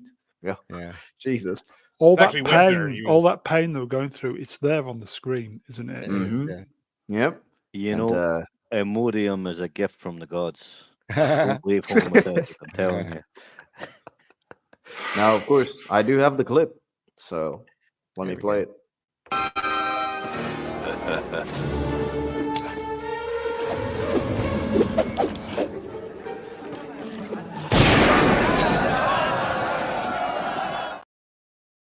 The thing still works today because it's like, yeah, it is the obvious answer. You're playing with the sword. I'm not gonna whip you or anything. I just pull my gun out and that's Well, it. it's also it's just indicative, murder. like it's just his whole career in one scene of like I don't want to do this. 6 I'm pages. He just phoned it in. He literally tore out 6 pages from the script because everybody was sick. So it was meant to be a big sword fight between Indy and this guy. They shot some of it, but in the end, he just said, "Like, just tore it." Oh, no, he shot the whole of it right there. Yeah, Indy shot first. Yeah. I love this scene as well. This scene's brilliant. Yeah, it is. Yeah. And the only thing that's unreal. First, wait, Dark Hour, wait. Let me segue. Speaking of Indy shot first, ladies and gentlemen, there is a poll up of who is Harrison Ford to you? Is he Indiana Jones or Han Solo? Indiana Jones is winning now. I don't know if you guys are biased because we're doing Raiders, but yeah, please vote if you haven't. Who is Harrison Ford to you? Once you think about Harrison Ford, is he Indy or is he Han? There he goes, Dark Hour. Yeah. So what I was going to say was the only thing that he's both. The only thing I think is unrealistic about this is that after he knocked over a few of these, all these people would not let him get through. Like I don't care how much they beat him. They'd beat him a ton. Yeah, but he's the hero, so he has to get through, doesn't he? So yeah, that's true. Yeah. And somehow he wins them like over during this whole ordeal because eventually they help him. So he wins over all these people. It was Sallah. Yeah, Sallah and his children helped him. Yeah. You know, no, I'm talking about when they have the truck later on. Yeah, that was Sallah. It is still Sallah. Yeah, Sallah. It is still Salah's people. Men. Yeah. So this scene actually just reminded me of one of those movies that was, I think, directed by Spielberg that we really glossed over, which was The Adventures of Tintin, the animated movie. Terrible. That's a terrible movie. I enjoyed it. Awful. I thought it was. I thought it was good. If you had to, Ian, if you had to sum up that movie in 2 words, what 2 words would you use? What, the Tintin movie? It was shit, mate. Oh, that was 3 words. I added the mate at the end. Man, but yeah, it's like it's weird because Tintin does have this similar style, but in animation, which is no, I think Tintin is a fine movie. I think it's good. It's enjoyable. You have to rewatch it, man. Rewatch it. I probably will. I do like the detail in this. Is like when he's hiding behind the wall. And he's seen the truck, and then these people try to bother him, and he throws money at them, doesn't he? Just to get them. Yes, he like throws like coins over his, over his shoulder. I'll tell you a story. I met a couple of guys in a bar, and they were talking. I don't like where this story's going. We were talking about places we had been, and how you get harassed in some places. Yeah, everybody's trying like I hear Egypt is very bad. I know some people that went on a honeymoon to Egypt, and they went into a shop, and the people locked the door and wouldn't let them out until they bought something. Wow. But I was talking to these 2 fellas, and they said the worst place is Tunisia. They said because you could go into a bar or something like that, and the people would stop at the door, and they wouldn't follow you in. But as soon as you went out, you had like 30 people around you trying to beg and trying to buy things from you. And they said what you had to do was you had to go and get a small change. So you get like a quid's worth of change, and they said you had to walk out of the bar and you throw the change in the other direction from where you're going, and they go after the change, and then you can go about your way and get away from them. They said otherwise you can't move. Otherwise you can't move. And that's what I heard about Tunisia, so I never went. I mean, my worst experience with people harassing you for money is kids from Niger, not Nigeria, Niger. And basically when you're in Ghana, when you're around the mall, there's a roundabout next to the mall, and there's a huge tree in the roundabout. So a ton of people that have immigrated from Niger that are poor, they basically just sit under that roundabout, and they send their children off. The parents send like 15, 20 kids off to basically just beg money from you. And these guys harass the shit out of you to the point where sometimes if you're walking to the mall, most times you go by car, but if you're walking to the mall, you're basically going to have to face them like actual adversaries. So every time you see them approaching you, what you have to do is like basically do the Jean-Claude Van Damme, put your leg up. Like, no joke, I've done this a ton of times. You put your leg up, you say, hey, fuck off, don't approach me.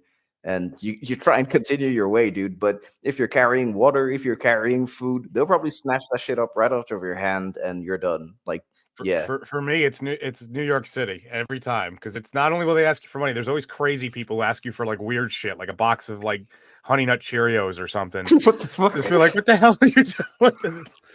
It's like New York is just such a weird fucking place, especially when you get to like toward Times Square or like near the New York Public Library in Manhattan. It is just fucking strange, the things people will ask for. One guy asked me to pay his rent once. Is that like the fentanyl munchies asking for Cheerios? Probably. I wouldn't be shocked. Yeah, maybe. I just made that was just a random item I just thought of. But you'll have like people ask you for like extremely weird items from time to time. It's just like, why would I be carrying that? It's like, you have an Xbox 360 controller. Like they stopped making those like 10 years ago. Like, what are you? Iceman, you can keep pronouncing it the way you pronounce it, man. Niger, it's Niger, isn't it? Yeah, I say it the French way. They say Niger. Niger. Yeah, Brown is saying we are treading the line here, Al. Oh. So Marion apparently dies in an explosion because she gets loaded onto a truck with explosives. So at this point in the movie, we think the Marion is dead, ladies and gentlemen. And so Indy is drinking his sorrows away, and Belloc sends for him. And so Belloc and Indy have a nice little sit down. It's interesting because what Belloc says here to Indy basically comes back at the end of the movie as to why he doesn't blow up the Ark with Belloc next to him. Not only because Marion was next to him, but because they are both archaeologists that just want to see history or be a part of history. And Belloc is doing it the bad way, and Indy is trying to do it, the good way for a museum, fighting for the right cause. And that's the basic gist of the discussion. Is there a respect between them? There's a bit of a backstory again from the book. He's had a few run-ins with Belloc, and Belloc has basically stolen from him every time. When they were students, he stole one of his papers, and Belloc won an award for it instead of Jones.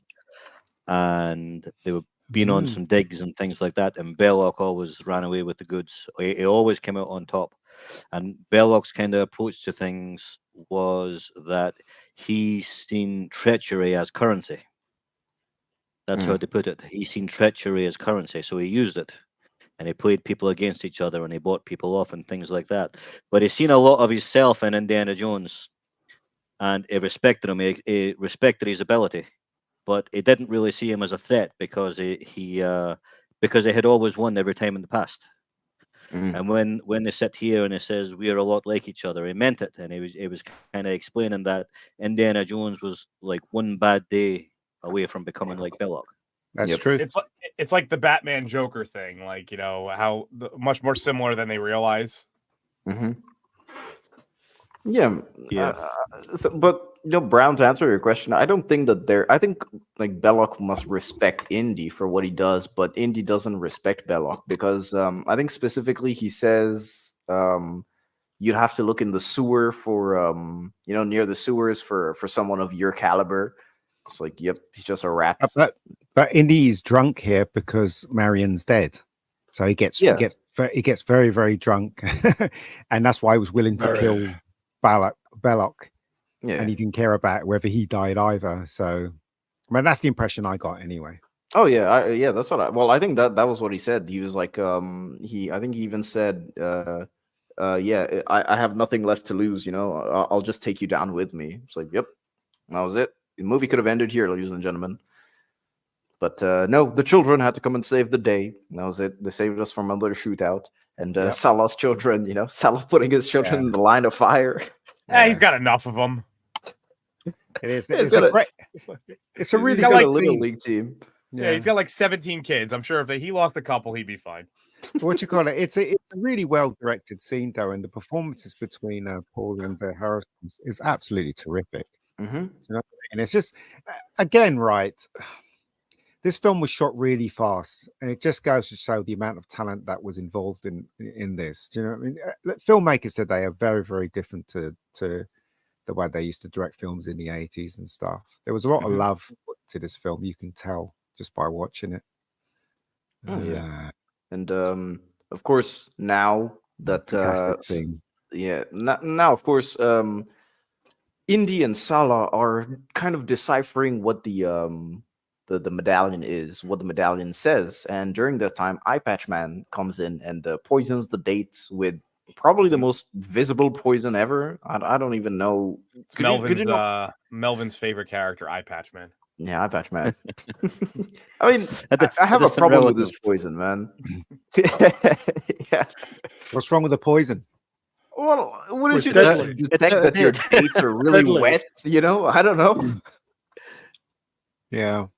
What did you see that your bowl that wasn't filled with like your bowl? Well, he never. So here's the thing: water. I don't know. Well, here's the thing: is he never actually ate any of them before the poison was put on them. So if they were brought out, he would just assume that they were washed recently. What you don't wash dates, dates are sticky, dude. Like you don't even put water on dates. And Indiana Jones is familiar with dates. I don't know. Like I mean, this also could have dried quickly. I don't know.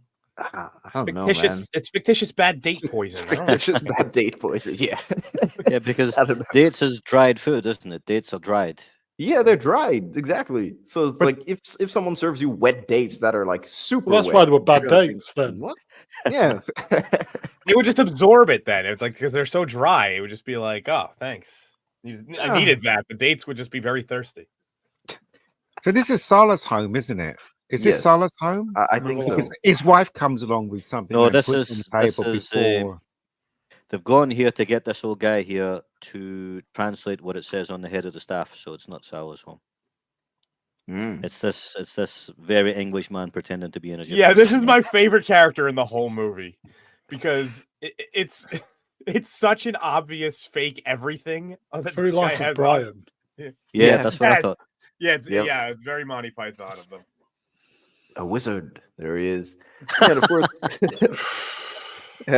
of course, basically what he explains is which one of you could pass for like some sort of weird Egyptian metaphysics, like metabiologist or something, or whatever the hell he's supposed to be. Yeah, I didn't mind it. Nah, I didn't mind it. He's harmless, man. Plus, he basically just translates. You know, he doesn't do anything except for translate. So he can be a historian himself. You know, it's not like not a metabiologist, a linguist. I didn't mind. I didn't mind it. I knew he was English. I didn't care because I was having so much fun up to this point anyway. So yeah, I didn't mind it. Yeah, I mean, you're right. They aren't dried, but they're sticky. Sticky doesn't mean wet. It's different, you know. When you touch a date, your fingers have to stick to it. Please do not take my words out of context. Tyler. Oh, don't worry. I got people scour. I have people scouring these. I've hired literally people.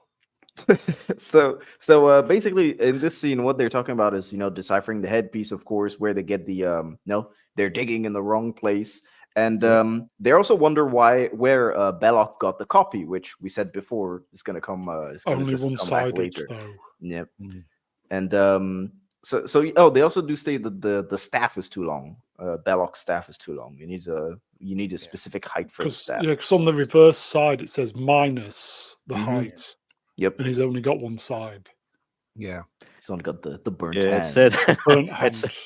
It said on one side, 6 feet tall, and it said on the other side, 5 feet tall.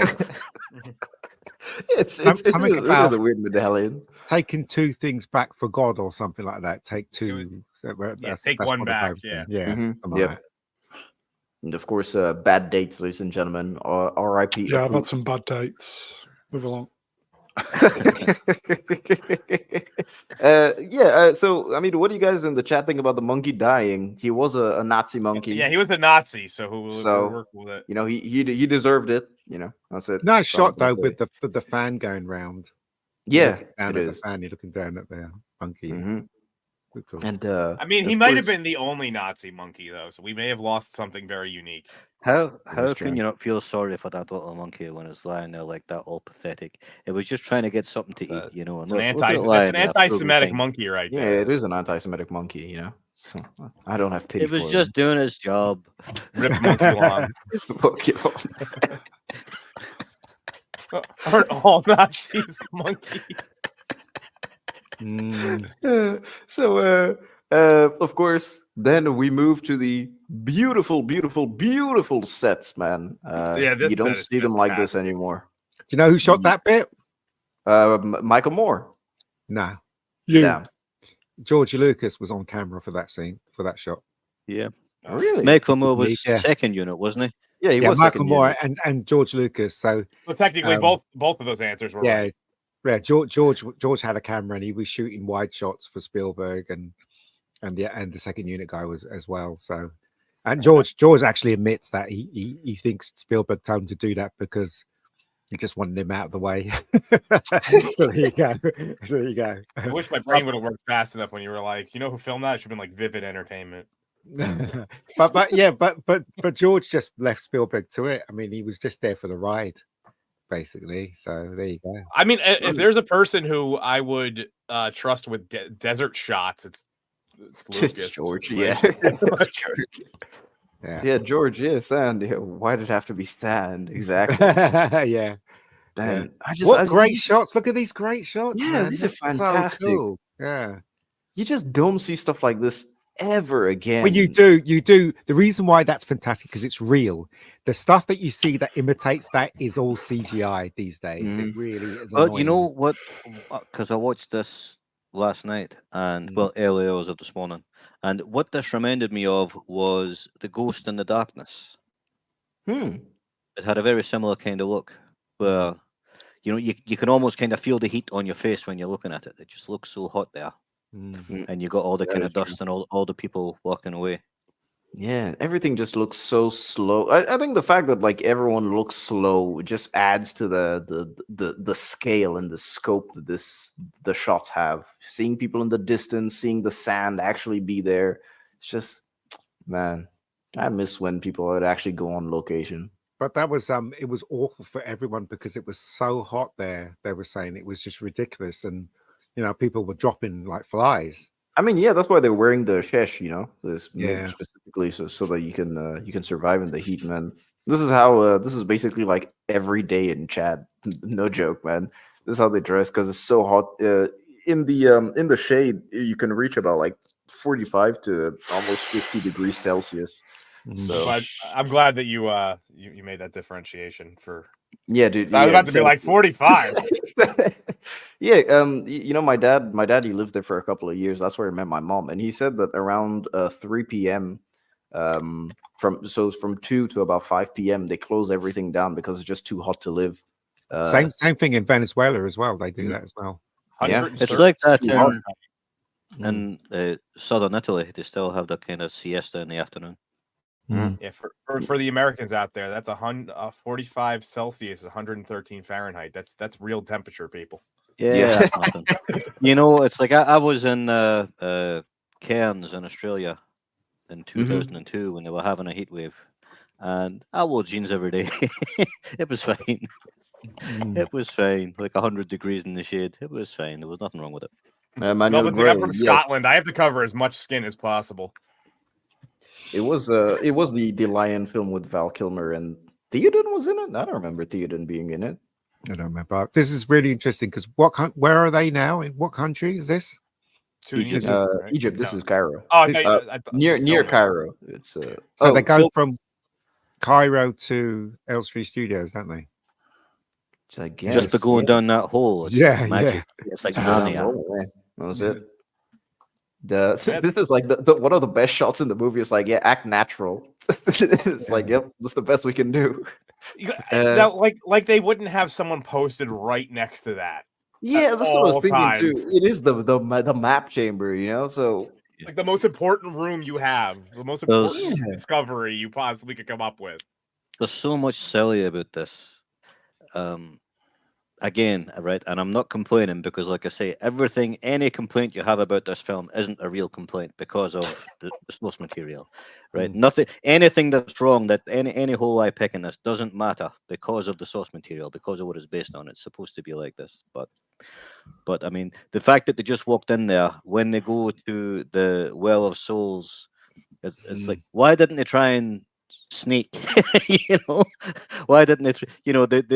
They built the little wooden frame over the hole and everything, right where the Germans could see them. Why didn't they just do it a different way? That is true. Well, I mean, you wouldn't have had a film had they sneaked in, but I guess in their defense, I guess that they've really got what they got out of the map room, so there's really no need to protect it. I guess I don't know.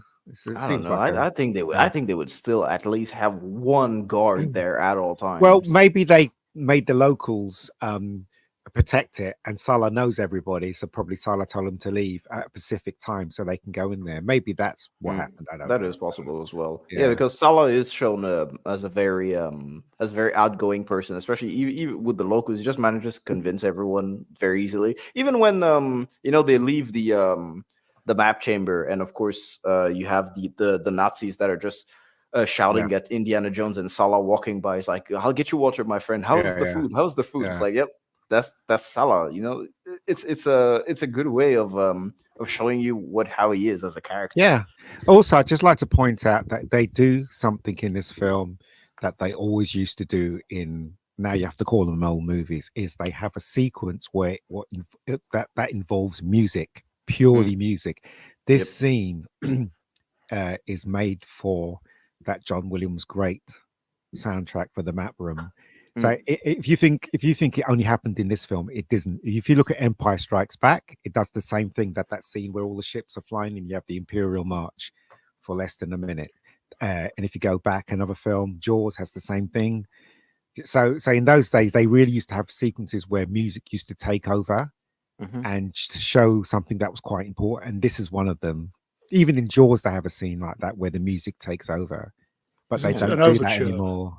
Not an overture as such, but a sequence that needs music. This is a sequence that needs music.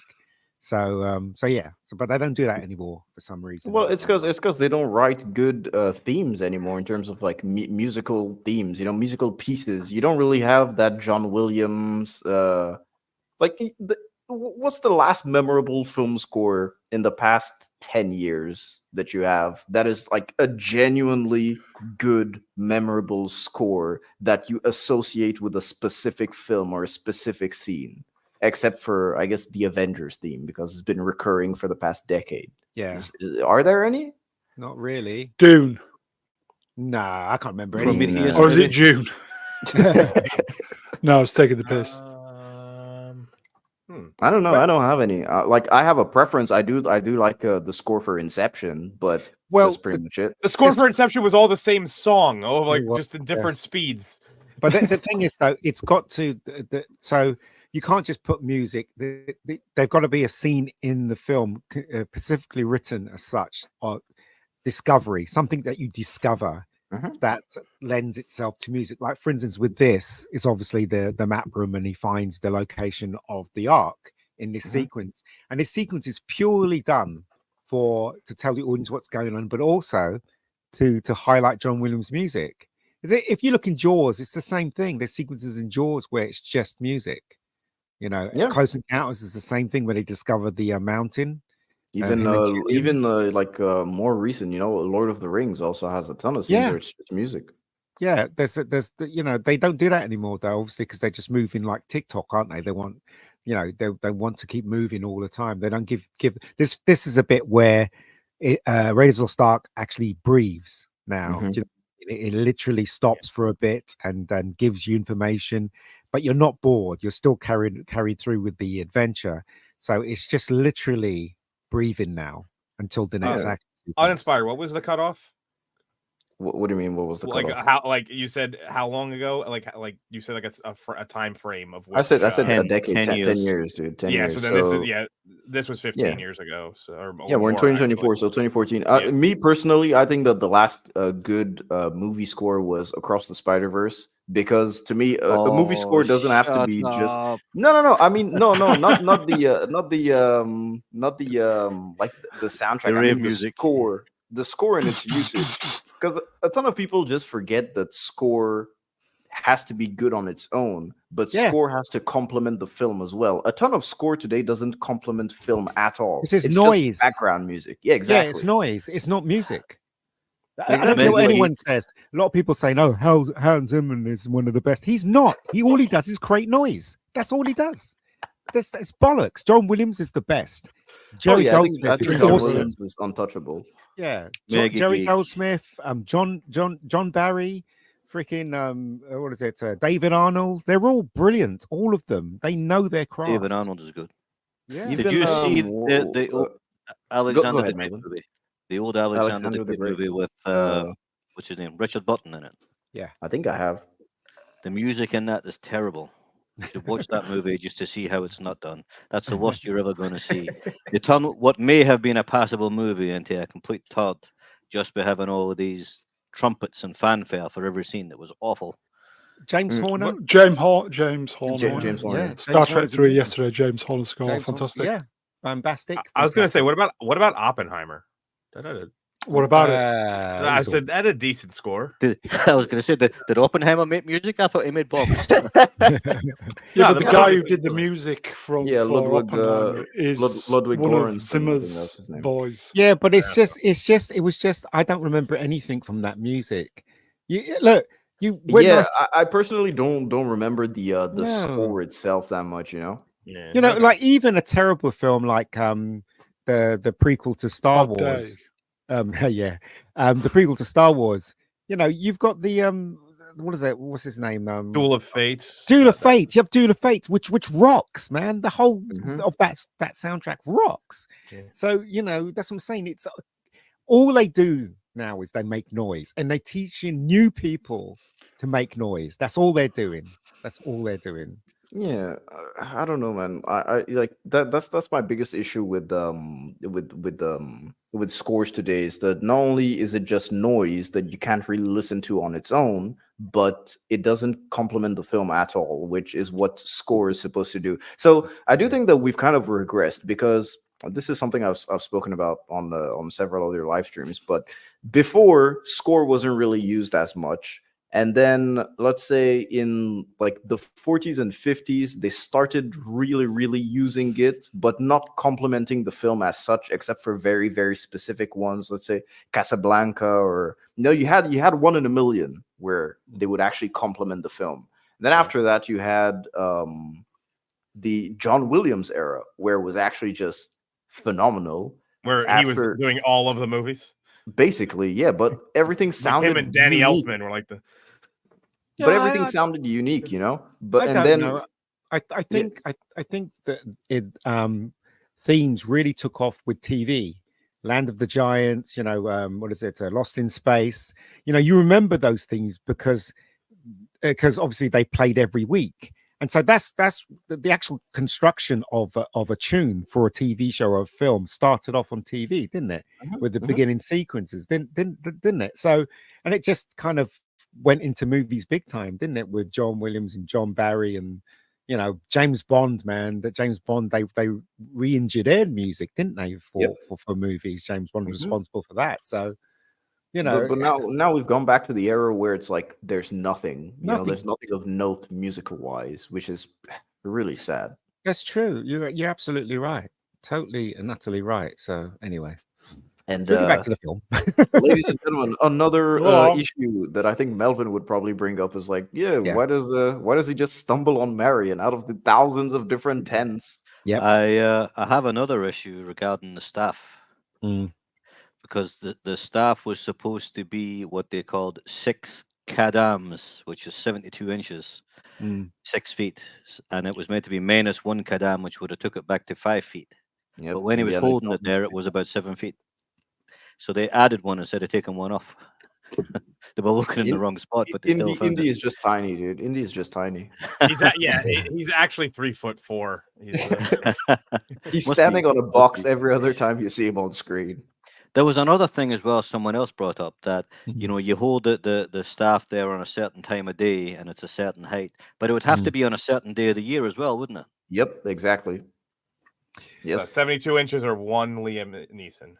You're bloody spoiling the film, Melvin. I'm not, because none of this matters, because anything wrong with this film is not important, because it's based on Flash Gordon, right? And and what do you call it? Doc Savage. It's supposed to be like this. It's built in. So we do meet Marion, and Indy just basically tells her that he's gonna get the Ark and then he's gonna come back for her. So she should stay a prisoner for a while. Just kind of. If he took her, they'd be combing the desert. Exactly. Yep. Wouldn't they? Yeah. He'd raise the alarm. I said comb the desert. We ain't found shit. That was really good. Oh, I just realized something. She's wearing MC Hammer's strides. She is. She's indeed. Yep. Can't touch this. Can't touch this. Of course, so he finally finds the real location to the Well of Souls, and of course, it's like 12 feet to the left. Basically, yeah. And the Germans are trying to press Belloc to make Marion talk, and so they're kind of just putting pressure on him. Whereas if you don't make her talk, we'll make her talk in our own way, which is where we have Todt that comes back. Yeah. Arnold Todt.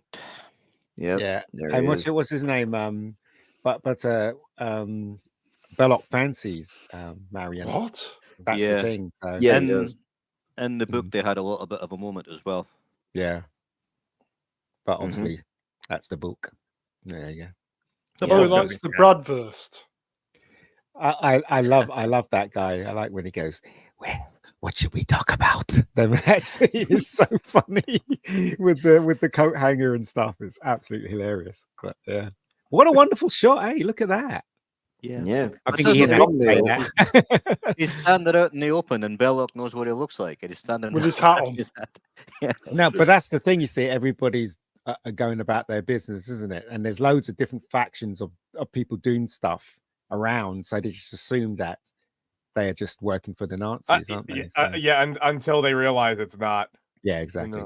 Until they realize that everyone is sleeping except for these dudes. We're like, we're not paying them overtime. No, we gotta go investigate. Yep. Didn't the noise We're wake barely everybody paying else them up? at all.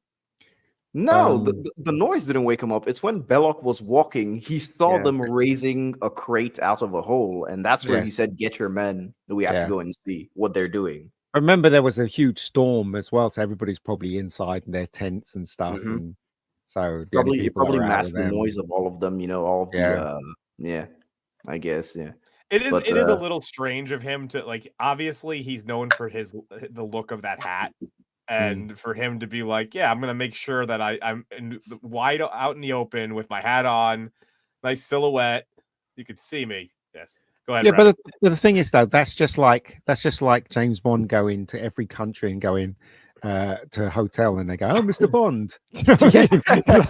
It's like, you know, everybody knows him, so how could he pretend to be somebody I'm an else? international spy, but yeah. You think he's got it on his business cards, eh? James Bond. Brownie, you can give us if you can give us a look at that. Everyone wants it. Look at that! It's a lovely shot. That was like the look at that for all look at that's. Look at that. But also, they actually had to wait for the sun to be like that to shoot this scene. Today, it would be CGI. Yep. It wouldn't be real at all. There'd be two suns, probably. Probably. Very good. Now, RRTNZ did send in another super chat. Thank you. For $5 New Zealand dollars.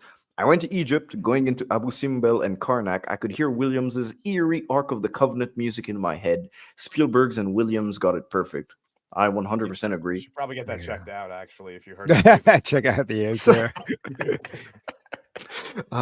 Merci beaucoup. I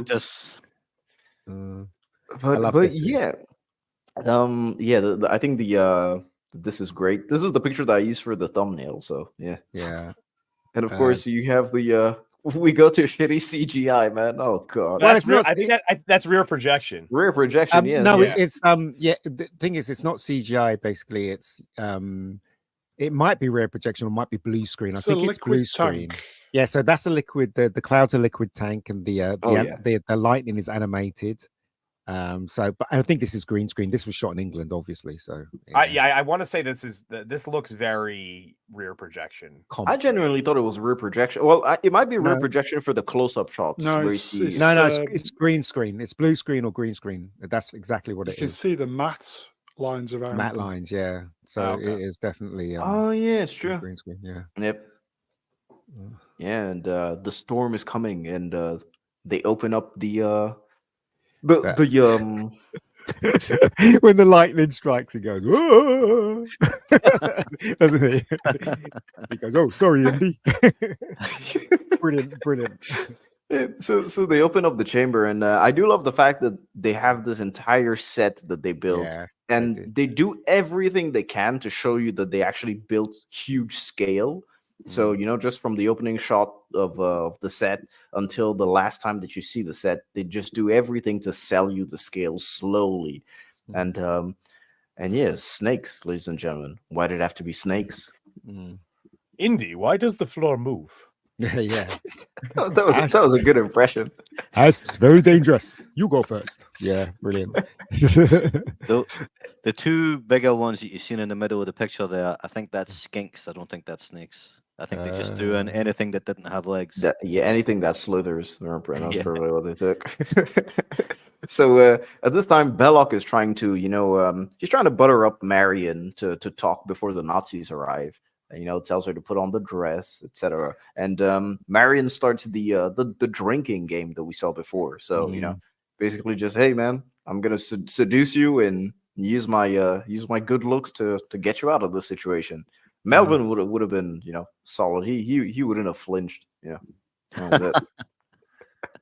So in the 4K version, they took out that reflection of the snake, as you can, you can't hardly see it. It's probably they took it out of this version, so because they've got a glass between them. Yeah, they have the glass. Yeah, that's what they use. They use the glass. Yeah, I think it works well. Even on the older version that I have, I never really saw a reflection. I think maybe it's because it was quick.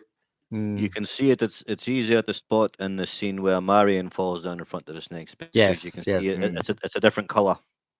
But also, it strikes as well. It strikes and it hits the glass.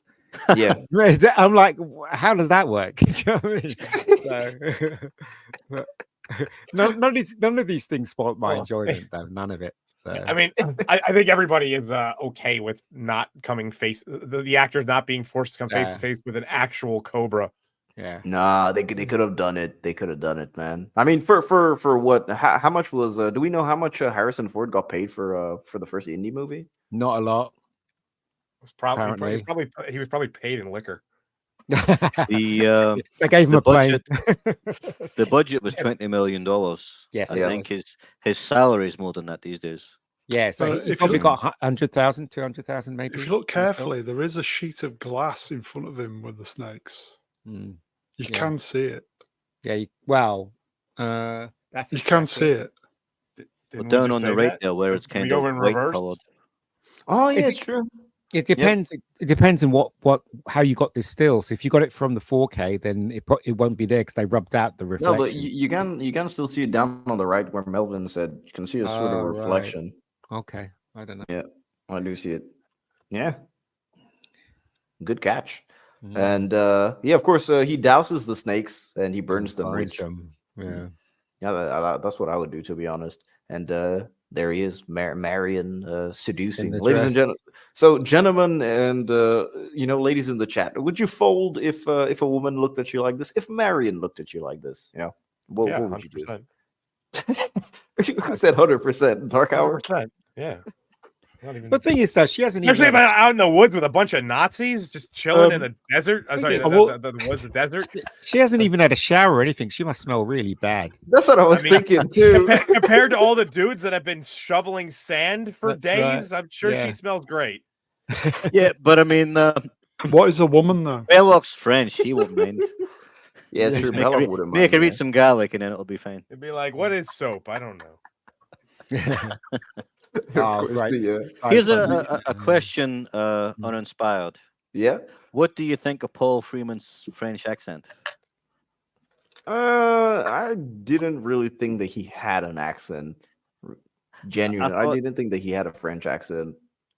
in the opening scene at the beginning, he sounded a little bit German, just a tiny little bit German, but he never sounded French at any point in the movie. No, he's never sounded French. You know, it's only when I rewatched the film like quite recently, like over the last decade, that I realized that Belloc was actually supposed to be French. And even for this live stream, it's the first time I actually looked up how they wrote Belloc. And I was like, no, there's nothing about him screams French, except for when he says like adieu or something like that. That's pretty much it. Yeah, that was it. When he closed up the Well of Souls. Yep. That scene. Yeah. He's supposed to be French aristocracy, isn't he? Yeah, I think so, but he doesn't sound like French at all. Yeah, it sounded German. So that was it. Yeah, to me, he doesn't sound French. I don't think he was. If you do the by the way, if you do the inflation for the amount that he was paid for this film, it would have been the equivalency. It would have been the equivalency to $22 million. So yeah, but how much was he paid back then? No, somebody said 5.9 million in the chat. Oh, 5.9 million. No, he wouldn't have got paid $1 million for this film at all. That would have been a cut from the profits. That wouldn't have been. Yeah, he just came off Star Wars, and Star Wars he got paid less than that. So they would have upped his age, but upped his money, but not as much. They upped his age too. That's just comes. I mean, if the film's budget was 20 million, 5.9 million wouldn't have been for him. Yeah, never. Yeah. Exactly. It would have been for Marlon Brando, but not for Harrison Ford.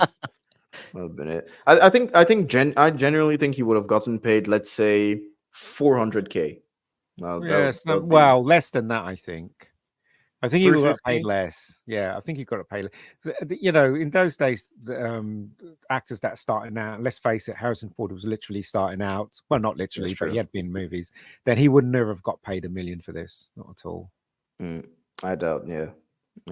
And of course, ladies and gentlemen, the Ark of the Covenant. There it is. Did we pass C-3PO yet? No. Oh, no, we're never carrying it out. Still C-3PO on the wall. Did you get that slide? Yeah, I never even realized.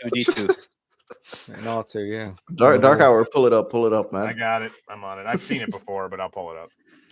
I didn't even notice. It's a blink and you miss it moment. Yeah, you got to be eagle-eyed when you're watching stuff like this. I probably blinked. I missed it.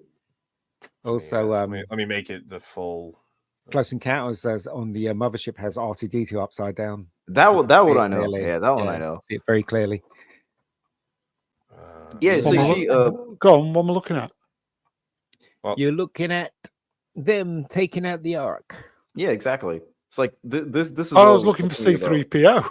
No, he's going to bring it up soon. Oh, there it is. There it is. C-3PO. There you are. Oh, they're on the wall as well. Oh, they're yeah. on the wall as they're moving. As they're taking the Ark out on the wall, yeah. Just make this full screen. Yeah. Nice little details. It's Z and Professor R2. They made cameos. Oh, man. Yeah, I never noticed that. Of course, Brown, this is the scene that we were talking about, how Belloc found them. They just like everyone else is sleeping except for those guys that are working around the clock. So, but it's funny because it's basically the sunrise and sunset effectively, because of the way they filmed it, looks like it's coming from the same side. It probably is. It's probably the same shot. Yeah, no, you do make a point. Yeah. It's probably the same shot. Two suns, dude. Two suns. I can't see them waiting for that sun to come up the next day. Yeah, they just assumed that there wouldn't be someone like me going like, wait a minute. Stop spoiling it. East, that's the West. What are you doing? And there they are inside the hole. And of course, so they do point all their guns at them. They bring out Marion, of course, and they throw Marion into the hole. And again, what I said before about the sense of scale, they didn't really need to have Marion thrown into the hole. They could have just lowered her down. But to emphasize that sense of scale, it's like them doing this. And Indy had a good had a good view there, didn't he? Yeah, he did. I didn't take the slide where you could see up the skirt. Of course. Listen, we're all gentlemen on the show. you know. Speak for yourself. I'm American. But hey, you know, we have no culture. You never get a scene like this in today's films either. They'll be no. very sexist. They would say, "That's very sexist. What are you doing?" Yeah. The last like really good one of these kind of scenes is from which Zorro movie, Mask of Zorro, where he cuts off all of her clothes and like they all fall after the fight. Like that. I think it's Mask of Zorro. Yeah. Catherine Zeta-Jones. Yeah, Catherine Zeta-Jones. That was like the last time you had like a good like one of these kind of shots, like a scenes. Yeah, and so of course, once again, he uses it because the fire is going out. Yeah, and of course the fire is the only thing that's keeping the snakes at bay. Well, they don't look very animated, do they? They all look dead. No, at all. Yeah, they look dead. Yeah, and so it's like Indy he climbs up to do some stuff with the statue. Indy, why does the floor no longer move?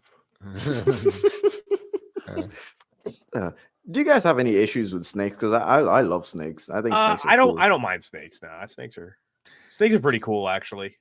Yeah, I used to play with snakes as a I have kid. no issues with and they do weird shit in Shad. Snakes or spiders or crocodiles or anything. It's just okay. Well, Melvin, I suggest you never go to Florida ever. Snakes, gators, snakes. No. I'm saying that things like that don't bother me. Oh, okay. They go to snakes Florida. or spiders or nothing like that doesn't bother me. The scene that follows after this scene. Oh, well done, Ian. My sister was terrified of the scene that follows, the one with the skeletons. She literally cried. Your sister has a problem with skeletons, but not snakes. Is what we're No, this scene here, my sister cried with fear when she saw it. She really thought it was terrifying, absolutely terrifying. Babs has an issue with snakes. Nah, I love snakes. I think snake skin is probably one of the nicest things to touch. Well, yeah, snakes. No, I think is one of the nicest things to touch. Cool.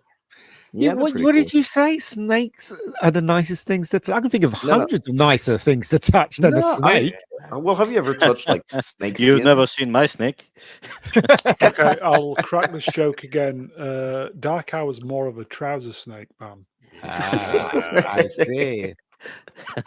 The oldies are Moving the best. on. How do you think it's like snakes? Like when you touch them, they're nice and I don't know how to explain it, but it's nice and soft. Really, really soft. You're bogged, mate. You're bogged. I'm bogged on snakes. There's a interesting fact when they're using snakes for films and TV shows and things, they keep them in a fridge to cool them down. And then when the bodies get cold enough, you can handle them. They go inactive, and you can put them in poses and things like that. Well, yeah, because they're warm-blooded, so they would basically go into like a. Well, they're cold-blooded, so when you cool them down, you just go. They have to be, yeah, I meant cold-blooded. They have to be in warm temperatures, so they would basically go into like hibernation. Yeah, so that's something they do. They keep them in fridges. Is it because they are they reptiles? Still are, yep. Well, yeah. So yeah, like when you own a snake, like you have to have like heat lamps, and then like there's usually like in case your heat lamps go out, there's like rocks. Pat Roach, everybody! Second appearance of Pat Roach.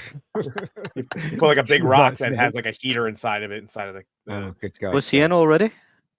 Yeah, he was. He played. He's got 2 credits. Yeah. Yeah, he played the big guy in the bar with the beard.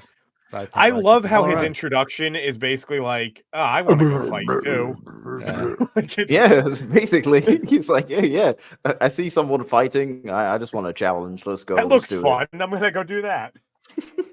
Now, of course, he was. I don't ahead, know for any non-Brits. He was a wrestler, a British wrestler. Yes, and he done a lot of acting jobs, and he's done a lot of big movies. You have seen him in many movies. Feed his own pet as well. But he always played. He always played muscle or a henchman. Never Say Never Again. He had a fight with Sean Connery. But if you look at his IMDb, Pat Roach has been in a ton of things, a ton of really big movies, and he was in the first 3 Indiana Jones movies as well. In fact, he was in the last one, but he got cut out. In the last, Last Crusade? He was in that. But he got cut out of this one. Last Crusade, he was one of the Germans heading towards the airship when they got on the airship. Yeah. There's a big continuity error in this scene as well. When Pat Roach gets sliced up, the blood goes on the window. Then when Indiana Jones rescues her, there's no blood on the window. So there you go. Oh, all right. Shit Well, film. Fucking terrible. I do have the entire clip of the fight that I cut down to about a minute. So This is my favorite scene in the whole movie. all right, let me play it. Let me play it.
And he's dead, ladies and gentlemen. Talk Don't about think lack they- of awareness.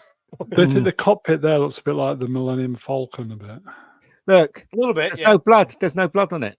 Yep. Yeah, someone Blood. came along. and did You know the squeegee on it real pilots? quick. That's Frank Marshall, isn't it? Thank you. Really? Yes, Frank Marshall. The pilot. Huh. I do like Husband how of. Kathleen Kennedy. I do love that he like pulls the trigger a little too soon in the if you look closely, like it's the gun is still facing up when he pulls the trigger for the blank. Still though, great Okay. scene. Great scene. Shit film. He was suffering because he had to wear that big leather jacket and everything, and it was and like the heat. the heat. was Yeah, crazy. I could only imagine the sweat that was underneath that thing. Dude, I can imagine, like, it's kind of like Ted Raimi when they forced him to wear the Henrietta suit. He's basically just passing out of heat. He's passing out every 10 minutes. He was dying. They killed him for the Evil Dead, man. But, yeah, what a great action scene with a ton of tension, especially with the ticking time bomb of the gasoline lighting on fire that you can see in the background. There's so many moving elements to make the scene work well. Yeah. The added danger of having actual blades there. It's kind of like what they did with was it The Last Crusade? Yeah, it was The Last Crusade with the boat getting chopped up into pieces. Yeah. But that's the thing. That's the whole point. The whole point of the film is like, if this was a 30 serial, they'd have cut this film up, wouldn't they? Say that the sequences always end in a cliffhanger, and so they just stuck all it together. So obviously, if this was a 30 serial, this clip would have ended when, I guess, when Indiana Jones falls to the ground and the big guy's going to beat the crap out of him, or whether the guy was going to get cut into shreds. I don't know. That was the whole point, right? So that's why they continued. That. Yeah, exactly. Yeah, but there's no contingency. It's a movie.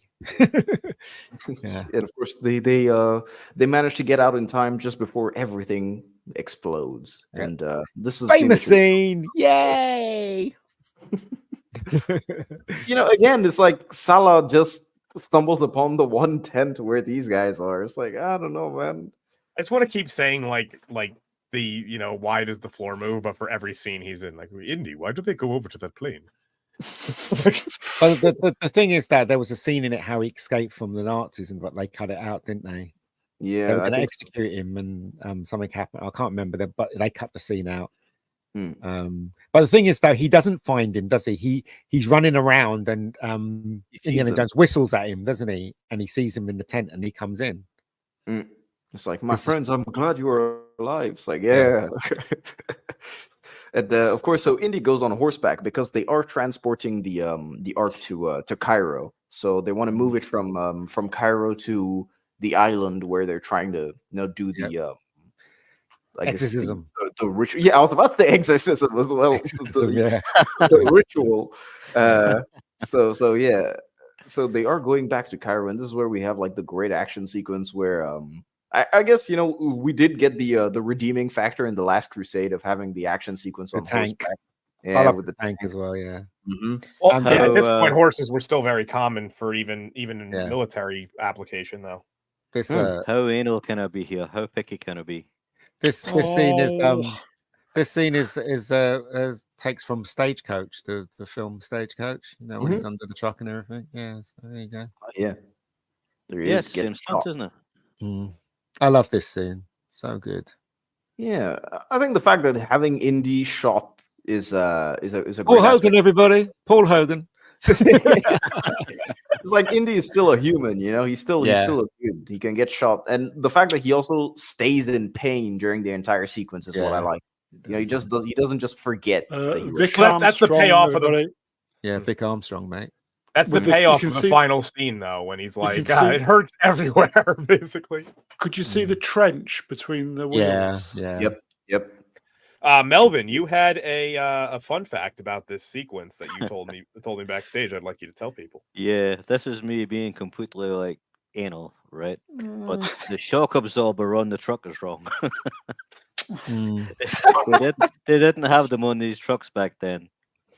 Next time you have something on Indiana Jones, don't invite Melvin. He's spoiling it all for us. I don't think it's. Well, the next one is unfortunately on a Sunday, so odds are most of you guys won't be available for that one. Yeah, I'm not 100% happy about the tires either.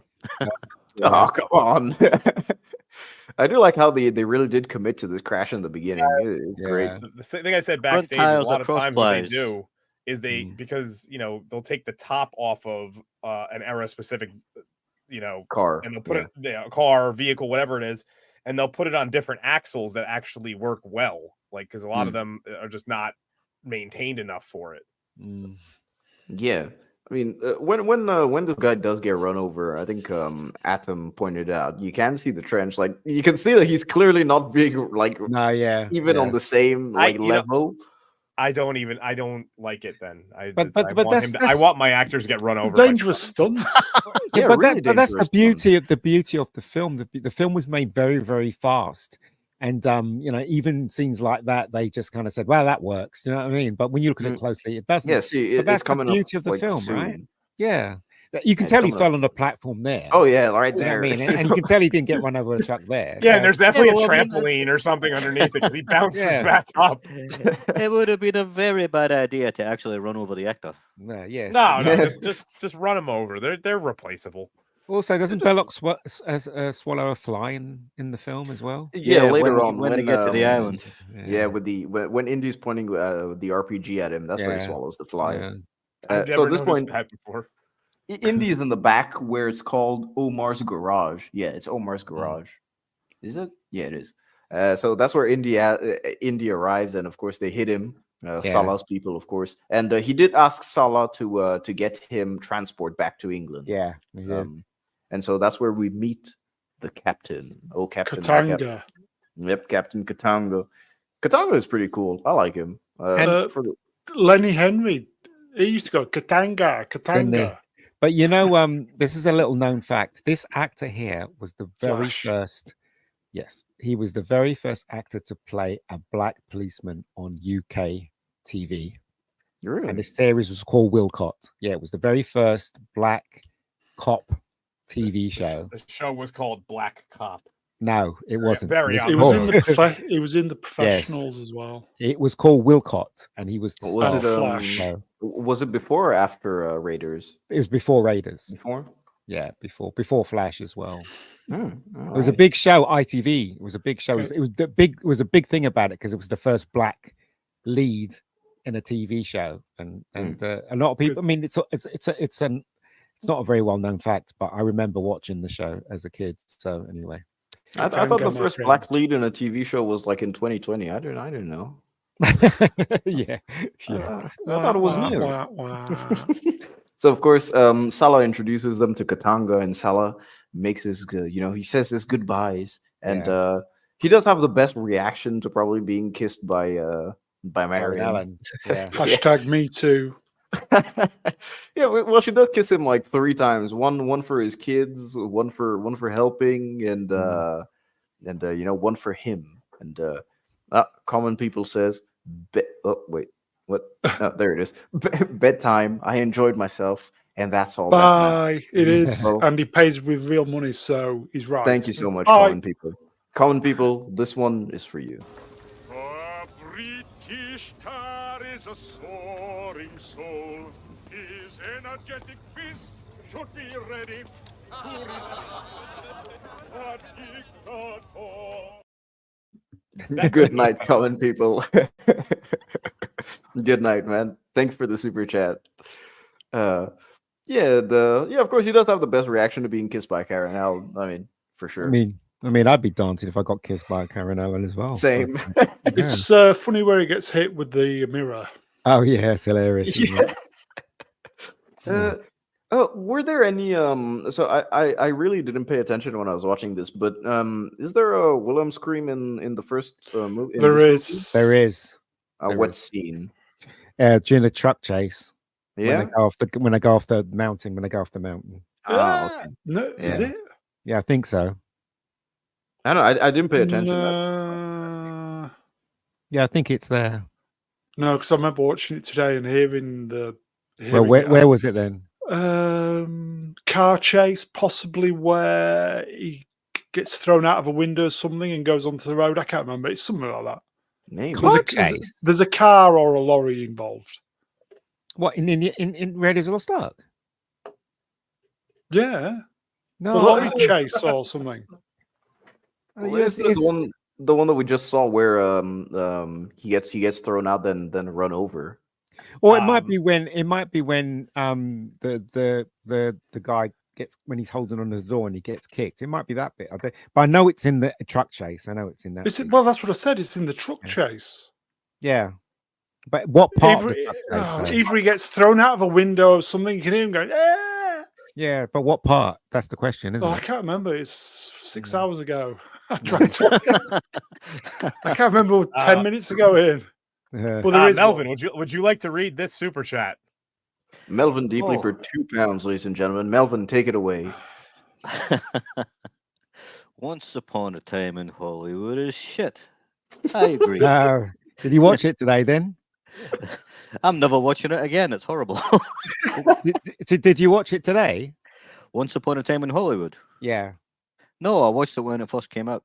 But I remember it being shit. I haven't rewatched it. I watched it once. I haven't rewatched it since. I watched it once. That's it. That's enough for me. It's probably a sign of it being shit. No, it was okay. I thought it was okay. Didn't think it was. I don't remember anything except for Leo DiCaprio with a flamethrower. That was pretty much it. What about Leo going in the that bit? Welcome to talking about a totally different film. Well, there it is. The kiss, ladies and gentlemen. Marion and Indy. You know, listen, I won't hold it against you. I'm sure that you guys have probably used this technique a ton of times. You know, what's the famous line he says in this sequence? Anybody? It doesn't hurt down there. No. No. It's not the years; it's the mileage. Yeah, Famous. I use that line all the time when like people come to jiu-jitsu for the first time. It doesn't hurt down there.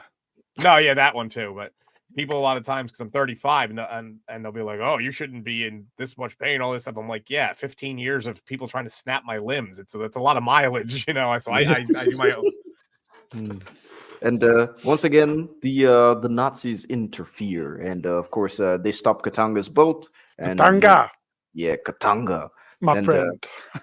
Man, and of course the Germans show up in a submarine. I love it. Yeah, it's so on brand. That boat, didn't they? They borrowed that boat from Dust Boat, the film. Oh yeah, they did. Yeah, Dust Boat. Dust Boat. Dust Boat. Dust Boot. Dust Boat. Dust Boot. They borrowed that from the boat. They borrowed it from the boat. Yeah. And of course, they capture Marion while Indy manages to hide, and there he is hiding. Yeah, just can you imagine if they actually used the horn while he was in there? Oh man, he would have been dead. The rest of the movie, Pardon? The worst tinnitus possible. What about how did he survive? How did he get? We don't know. That's my biggest plot hole this day, because they would have dove. Dove. In the Marvel comic, he held on to the periscope, didn't he? And they didn't dive. They just went all the way with the periscope up, according to the Marvel comic. So there you go. No. I said that was an oof because we just got a super chat from Kratosis. Oh, wait, let me check it out. Oh, nice. Oh, Kratosis for 20 Canadian dollars. Man, thank you, Kratosis. I can't gift memberships for some reason, so take this instead. It's because I have memberships turned off on my channel. I don't have any memberships activated. But man, thank you, Kratosis. And hopefully we have two hosts pretty soon. For those of you who don't know, Kratosis was on the was on the last two hosts. And, yes, he was. He was on. I have him scheduled for later this year again. So nice, and we had a ton of fun with him. So do check out his channel if you haven't. He makes great gaming content, and this is coming from someone who basically only consumes long form gaming videos on YouTube. He has some of the best. So yeah, thanks so much. I was just joking, by the way. The Canadian exchange rate is not that bad that makes that $6. I don't know what it is, but it's not. Yep. It's not that bad of an exchange. At one point, there was actually the very brief time the Canadian dollar was worth more than the American dollar, and that was a very dark day in the United States. Oh, it was for literally like a day, but it did happen. So one thing I do like is the fact that Katanga tries to, save Marion from the Nazis, and Belloc is just like, nope, fuck off. I'm keeping her for myself. Despite we forgot about that wonderful scene when when Indiana Jones falls asleep, and then we have the shot of the crate, and the swastika gets burning. Burned. Yeah, that's a pretty cool scene. That is true. Yeah, with the rat next to it making some weird noises. Yeah. Oh no, this is a different dress, right? She got this from the this is from the Katanga. Yeah. She's not the first woman to travel with these pirates. That's what she said. Yeah. And there he is, ladies and gentlemen, with the triumphant music as well. It's just so good. You're just really rooting for him until you think about the fact that it's a submarine. And then you're like, yeah. I'm guessing they didn't dive, otherwise they wouldn't have made it. But there was something significant happened back on the ship there when. Can you hear me? Yeah, we can hear you. Yeah, we were letting you talk. No, everything kind of froze up at my end for a second. When the captain said, "Can we keep the girl so we've still got some profit?" and the German said, "We're not savages." That's the exact same German that threw around the pit full of snakes. We're not savages. That's true. That is true. Yeah. Pirates. Yeah, it is true. And Professor Artu says subs don't always dive; they can travel faster on the surface. Yeah, but like the whole point they'll of have them less is that drag they on the dive. surface. But also, that's not a time of war. It wouldn't have had a reason to dive unnecessarily. I don't know. If I have a submarine, I don't care what the situation. I'm diving. Yeah, I'm diving, dude. Like, yeah, it's made for diving. I would dive, But The only time, just not toward the Titanic. That's all. Another little fact of this is that Harrison Ford swam from that boat to the submarine during the current. Yeah, he did it. Yeah, because let's look at the shot, here. You can see that there are some pretty strong currents. Yeah, that's choppiness right there. That's Where did they film that? Don't know. Probably the coast of Africa or something like that. Maybe. Yeah, I would assume that they used the Mediterranean. Yeah, that's what I was thinking. Because it's the Mediterranean's big enough where it has legit waves and stuff. So that's probably where they filmed that. I mean, I could look it up. Yeah, and of course they travel to the island, ladies and gentlemen, the island where the exorcism is about to be performed. I do like this the little sequence of him having to knock out someone, getting very tight clothes, because it's one of those aspects in films that they'd never really acknowledge. Like, this is genuinely possible if you're knocking out someone to steal their clothes. This was strange as well, because he's sitting there and he's all covered in cuts and bruises and disheveled, and the guy didn't say, "What happened to you? Are you okay?" He just started giving him a lecture. Well, it's a job's worth, isn't he? It's a job's worth. Job's worth Nazi. Yeah. I don't know. There he is, looking crisp now. I do like the lighting in this shot. I think it's really, really good. Gets hit. He accidentally bumps into Belloc here. Apparently, they filmed the Nazi submarine scene off the coast of France. So yeah, it's like what? La Rochelle, France. La Rochelle. Yeah. Yeah. Is that the Mediterranean coast or the Atlantic coast? I don't fucking know. I just know the name. You live there. Dude, do you know everything about America? I mean, I can tell you what city. We have a lot of cities, and I can tell you where they are for the most part. You have a lot less cities than we do. Listen. I'll say La Rochelle. Map. Okay, let's quiz Dark Hour about American geography. Yeah, and what state is Butte, Montana? That would be Montana. Okay, so it's the Atlantic coast. It's the Bay of Biscay. Which city is the biggest shithole in the US? The biggest shithole? Oh, I thought you were about saying France. In France, it's probably right now. Paris. Oh, probably San Francisco. Is Baltimore a city? Baltimore is pretty bad. I mean, it's this isn't my channel, so I'll just start showing. Detroit. Professor Archie brought Detroit. Detroit looks like Beirut. Like, it doesn't make sense. Dude, oh man, yeah. It depends. So they're all there. A lot of them are bad for different reasons, though. So it's like it depends what your definition of bad is. Like, are we talking about do you want to go to the crackheads or the fentanyl addicts? Which one are you looking for? Or if you're looking for the city that has a literal poop map? I don't know. Which one do you want? Meanwhile, back at Indiana Jones. Move along. Oh, we're almost done anyways. I have less than literally have like 8, not even 8 slides left. Less than 10 slides left and like 2 clips. The fly swallowing scene, isn't it? Yeah, this is where he swallows the fly. Yeah. The fact that he doesn't even react to it. I think Tampa Bay is nice. I don't know. I would never compare Tampa Bay to Detroit. I don't know what. You know what? I'm going to look at this scene again on 4K. Maybe they rubbed the fly out. No. The fly is in there. Oh, it's in there. Oh, okay. Yeah, in there, 100%. It's once he first acknowledges Indiana Jones, and then they have the first single shot of him. That's where you see the fly. It's still there. Yeah.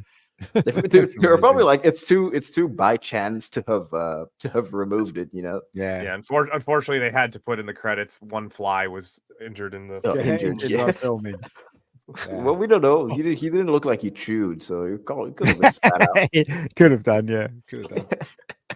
No, and so of course this is where he kind of Belloc kind of leverages Jones's passion, echoing the scene that we saw before about them being basically two sides of the same coin, and he leverages Jones's passion of history to be a part of history basically.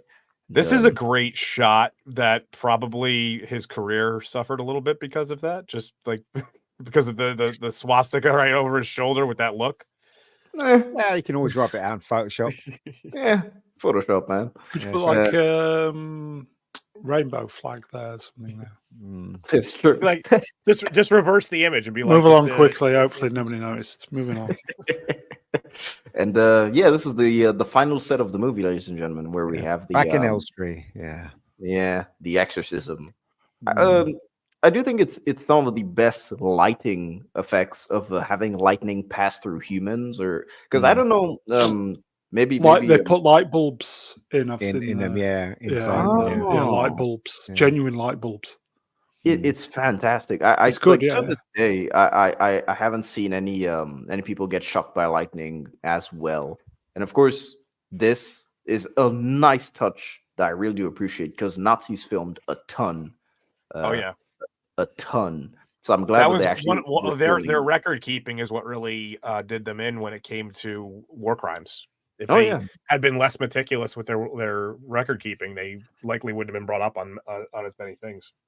Yeah, I think I just love the touch, and especially how you can really hear the reel while they show the camera. It's like, yep, it's a nice little touch.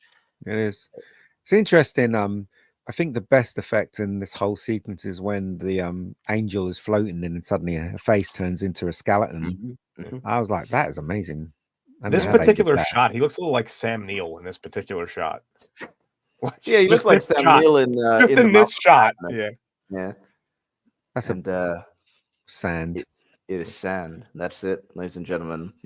All roads lead to sand whenever George Lucas is involved. It's beautiful. And then his head blows up. When he wrote that line, "I hate sand," that was just his words coming out in the script. He was just like, "I really can't stand sand anymore. I'm just done with it."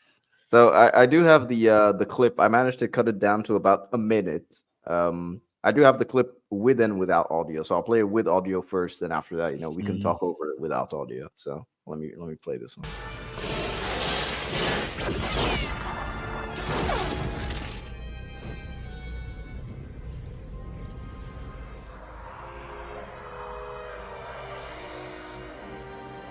Marion, don't look at it. Shut your eyes, Marion. Don't look at it no matter what happens.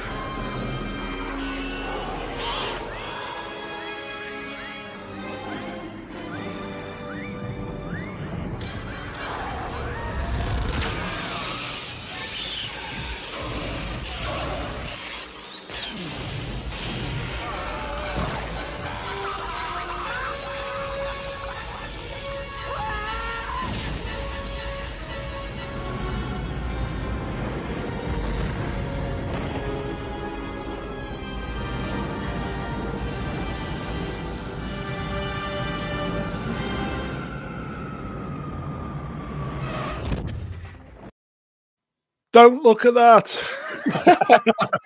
There is. Did anybody spot the error in the guy's face melting? The one with the glasses. No. What? Well, we have it. We have a non-sounded version, so when it comes up, They didn't account for the gravity of the glasses when they were doing this still frames. So you can see his glasses just literally go from his eyes to his nose and then just disappear straight down to the bottom of the frame. Oh, I've never. I think I was always just distracted by the melting skin. Yeah, same. I think this is a well put together sequence. As I said before, I think the lighting effects are fantastic. The bloom that there is in the scene is great. Really, really mystical. Now I want to go out. Move along. Oh, also the fact that he does all these shots where they're just there to enhance the sequence. Like when he says, "Wash your glasses." Oh, yep. No, but it's still there.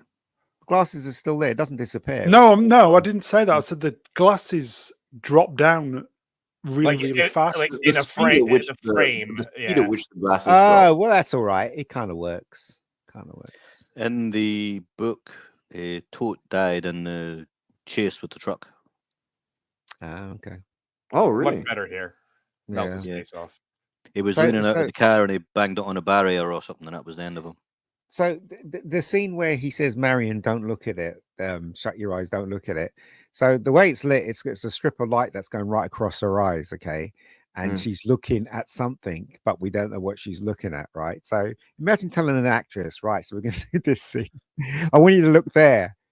Some actresses will go, "Why do I have to look there? Just look there." It's like, why?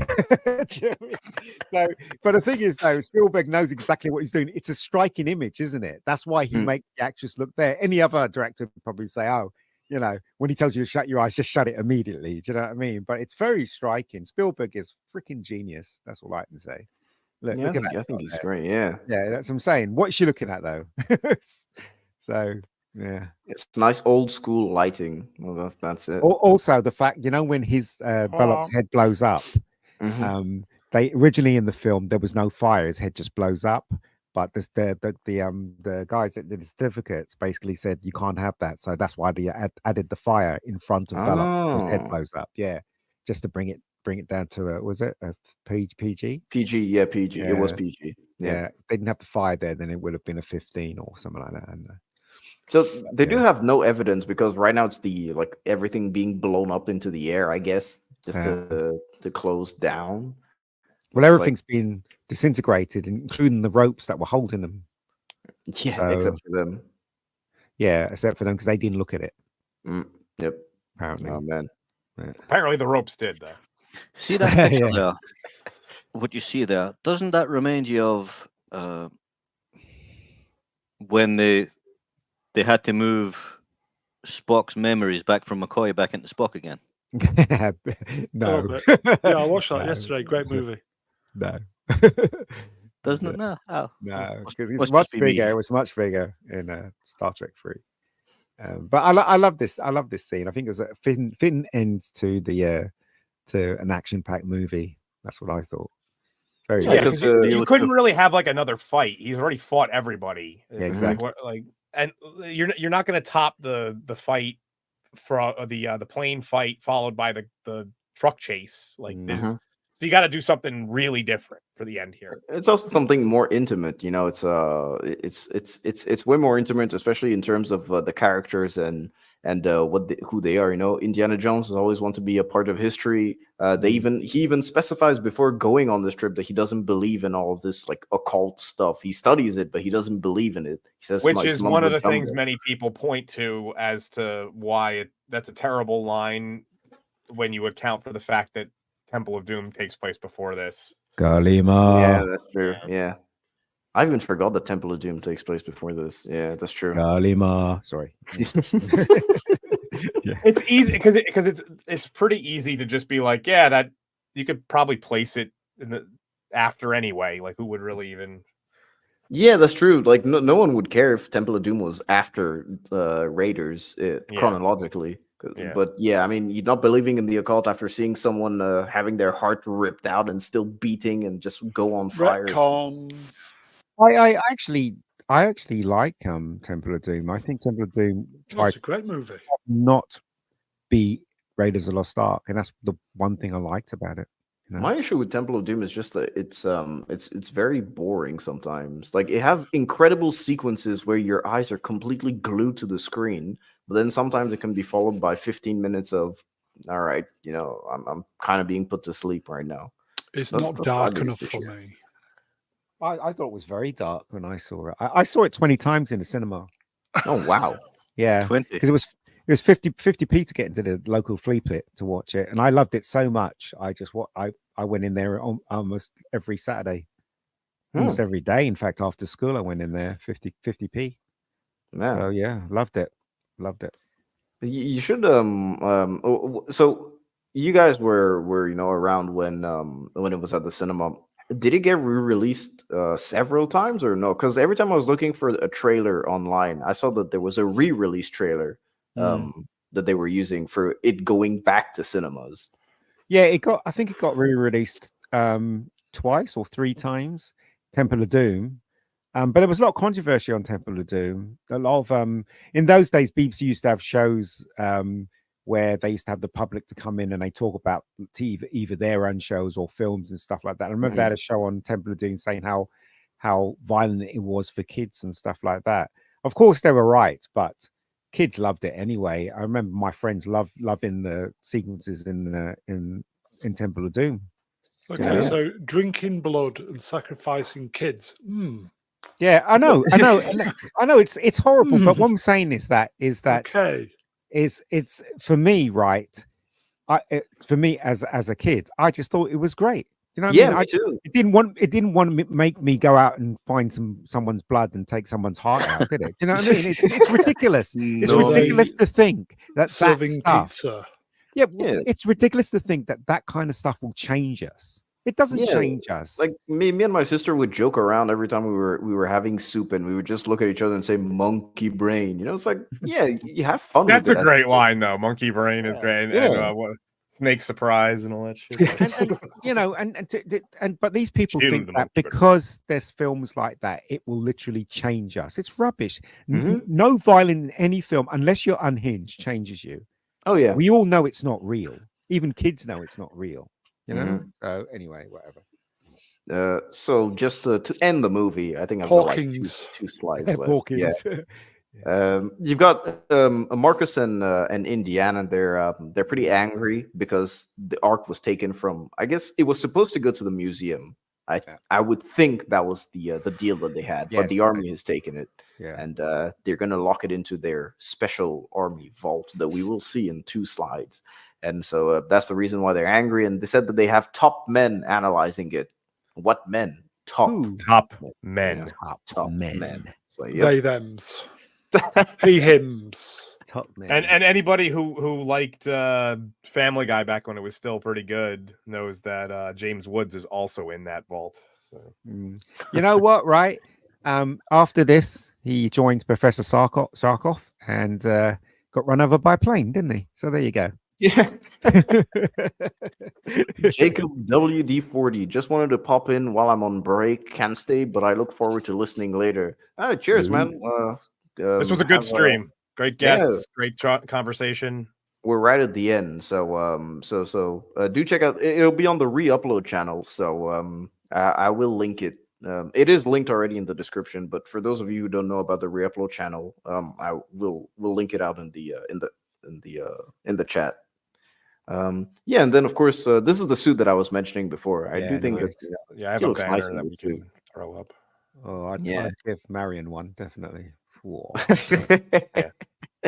Yeah, I think he looks great in this. And so all's well that ends well. Well, not for him. Well, yeah. He does become a depressed dude later down the line. Yeah, you don't know what they got there, he says. And she says, I know what I got here. Not here. Yep. Yeah. Okay, correct me if I'm wrong, but don't they like show briefly in Kingdom of the Crystal Skull the arc? Don't they? Yes, they do. Yeah, they do. One of the good I haven't things seen about that one in a long time. So yeah. One of the good things. Remember that line? He says, what does she say? Well, you had plenty of women, and she said that, and Indiana Jones says, "There's only one problem. None of them were you." Do you know what I mean? So there you go. That's what I'm saying. Kingdom of the Crystal Skull has some really, really good moments for an old Indiana Jones. Yeah, except it's just bogged down by the alien stuff. So, but also the fridge bit was just ridiculous. I don't even know why that's in the film at all. It's just stupid. That was insane. Lead-lined fridge. Yeah. Like, what? What are you talking Make about? sure to zoom in on the fact that it's written lead line too. Yeah, like, but if it hits the ground, he's gonna be squished all in there, isn't he? Exactly. He's gonna be dead. You know, so it was just stupid. I don't know who passed that on the script. Obviously, it wasn't Lawrence Kasdan writing. That's for sure. And so I do like the fact that they do bring this, the army, stuff, the intelligence place back in Kingdom of the Crystal Skull. I do think it's. I just want to know what else is in the rest of these boxes. Like if this is where they're putting the Ark of the Covenant. You see it in Kingdom of the Crystal Skull. Every single one of them? Like, no, not every single one of them. That's what I'm saying. Is like, well, I guess they're secrets, aren't they? I guess it's kind of like the X-Files, Yeah, it is. Yeah. Top men are in these boxes. Yeah. And this is the last shot of the movie before the credits started rolling. Well, the credits roll over this shot, and I think it's a matte painting, right? It is. Yeah, it goes into a matte painting. He goes in. You can see. Yeah. It looks really good. Yeah. And then, of course, I do have some behind-the-scenes images to finish the stream.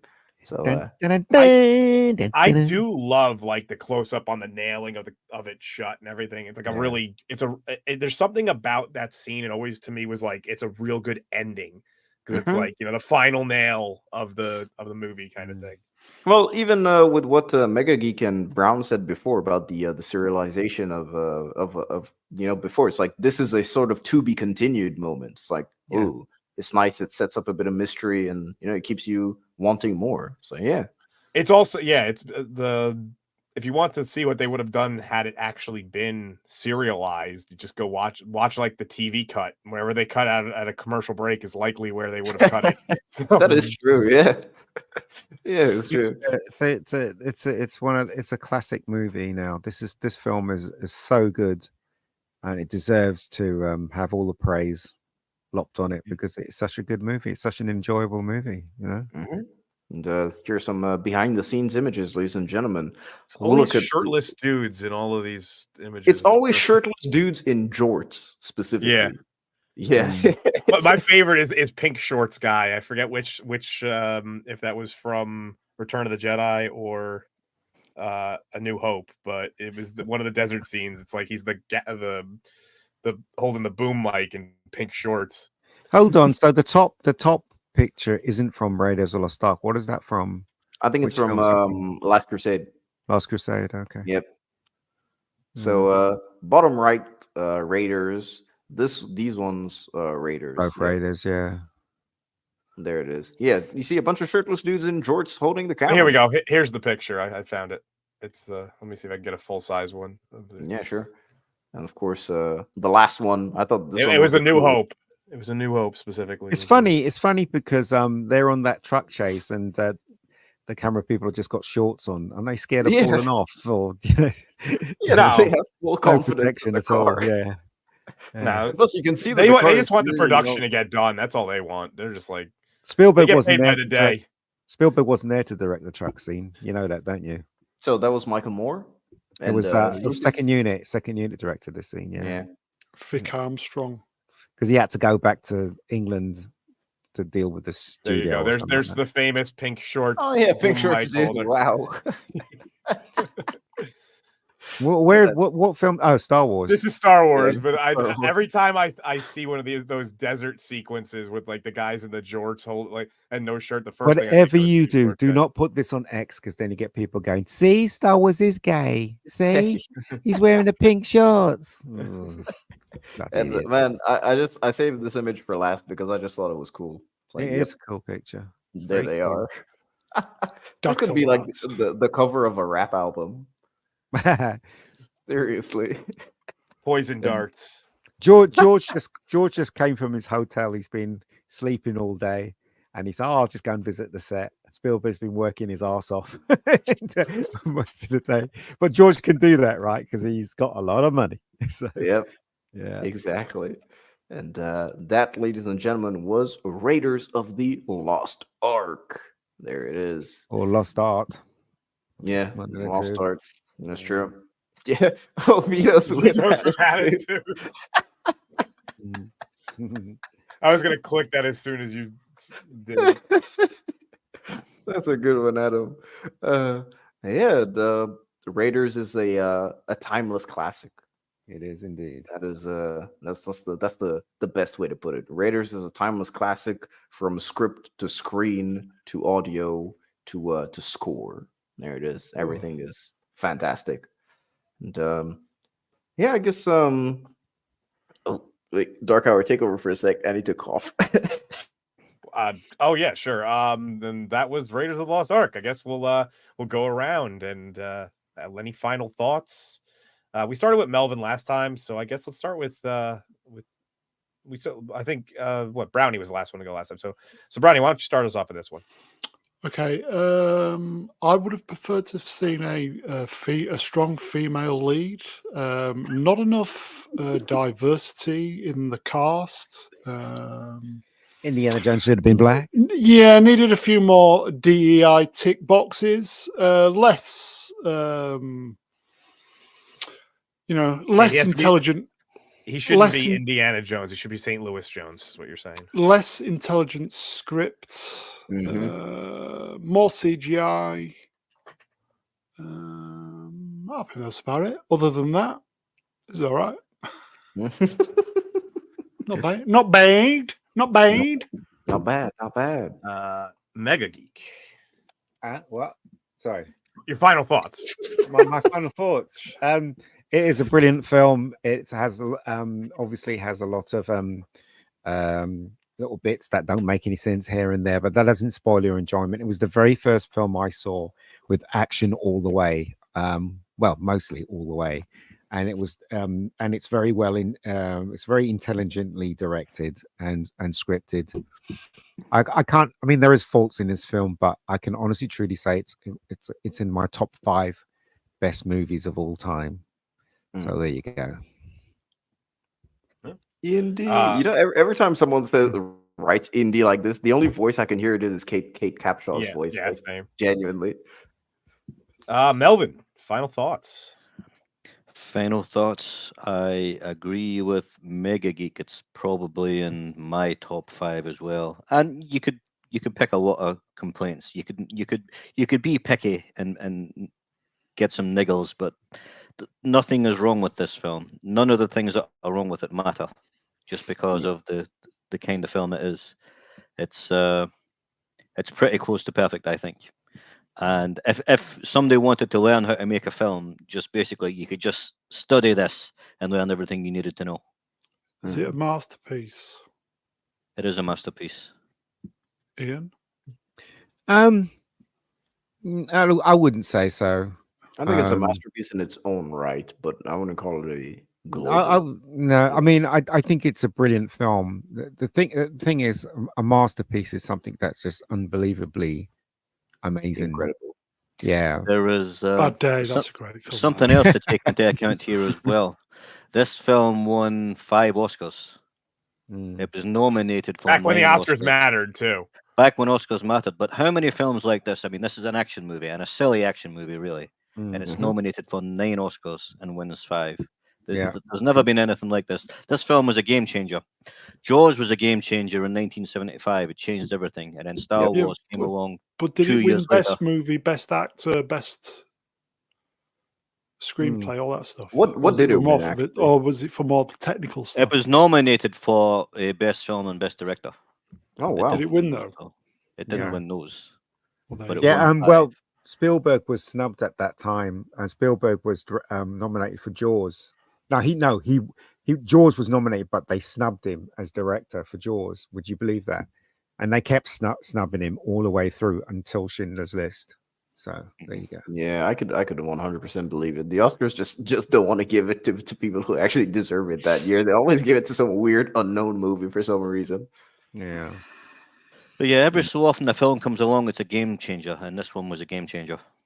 The thing is that they're very biased, aren't they? The people that vote in. Oh, 100%. If it's a movie about Hollywood, that's where they'll that movie will win 100%, even if it's piss water. 100% it's gonna win. Hollywood loves movies about Hollywood. Last Jedi was a game changer. For the wrong reasons. I thought I'd get that in, folks. For the wrong reasons. Good night, everybody. But I mean, yeah. Sorry, go ahead. No, I was gonna ask you guys, like, what this question also goes for the chat, but what has been a recent game changer, in terms of even over the past The Marvels. Yeah, amazing film. But you mean things that has a kind of impact like Jaws or Star Wars? Yeah, I mean, recently, since let's say Marvel's had 2010, an impact. Yeah, don't know what you're talking about. I can't think of anything, honestly. I would actually think that like Brown does have a point. Like, superhero movies have been a game changer in terms of positively before. Now they're negatively, but they were a game changer back when Avengers came out. The first Avengers movie, that was an actual game changer. I suppose you'd have to call the first Avatar movie a game changer. Yeah, 3D. True as well. Yeah, 3D. Oh my god, yeah. Who remembers 3D? When's the last time you guys saw a movie in 3D? I only watch them in 3D when I'm forced to. Like, Avatar 2. Yeah, I saw Avatar. Yeah, Avatar 2. Yeah, 3D. Yeah, I that saw one one in wasn't a 3D game earlier changer. this year. But No, Avatar saw it normal. No, I saw it in 3D. Yeah, I forget. I think I saw something in 3D earlier this year because it was all that was available. I can't remember what it was. The one and only movie I've seen in 3D was Weapons of Ass Destruction. the Force Awakens. The Force Awakens. Yeah, that was the one and only movie I've seen in 3D. It was a gimmick that quickly wore off, didn't it? Yeah, because most people headaches. That's why. It's true. Well, it was mostly because they weren't actually filming for 3D. They were mostly just converting everything to 3D. So they even had like romantic comedies in 3D. Like, what was the point? And you had a lot of movies that they advertised as 3D, but you would only have like 20 minutes worth of 3D in the whole film. Exactly. Dread was good.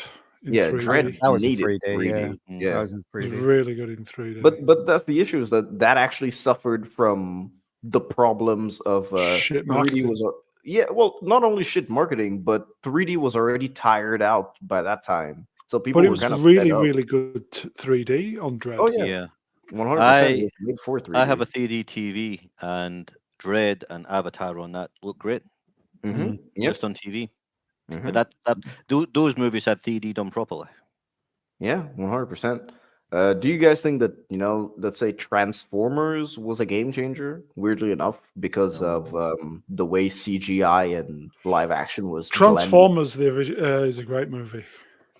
Well, I don't You're think talking it's a about game the changer. first Michael Bay one, is what you're It's a talking Yeah, I'm about. talking about movie. Michael Bay, Before they made that movie, there was a car advert where Yes. they had like a Transformer in it, and Yes. that was as good, to look at.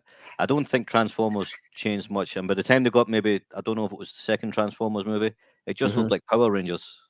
Yeah, that's true. Yeah, I do think Dark of the Moon is still the best, though. Jaws 3D, yes, the infamous one. I can still just see the shark approaching the window to break the glass slowly. Yeah. Oh my god! What a terrible movie! Absolutely awful. Yeah. I mean, I don't know. I think you know what? When I'm thinking back of what changed slightly, I think the Expendables did something that no other movie did.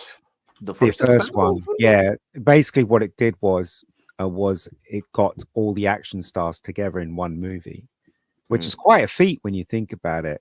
Sylvester Stallone actually got. I mean, you're talking about Jet Li, you're talking about Dolph Lundgren, what's his name, Statham. You know, all of them were bona fide action movies in their own right.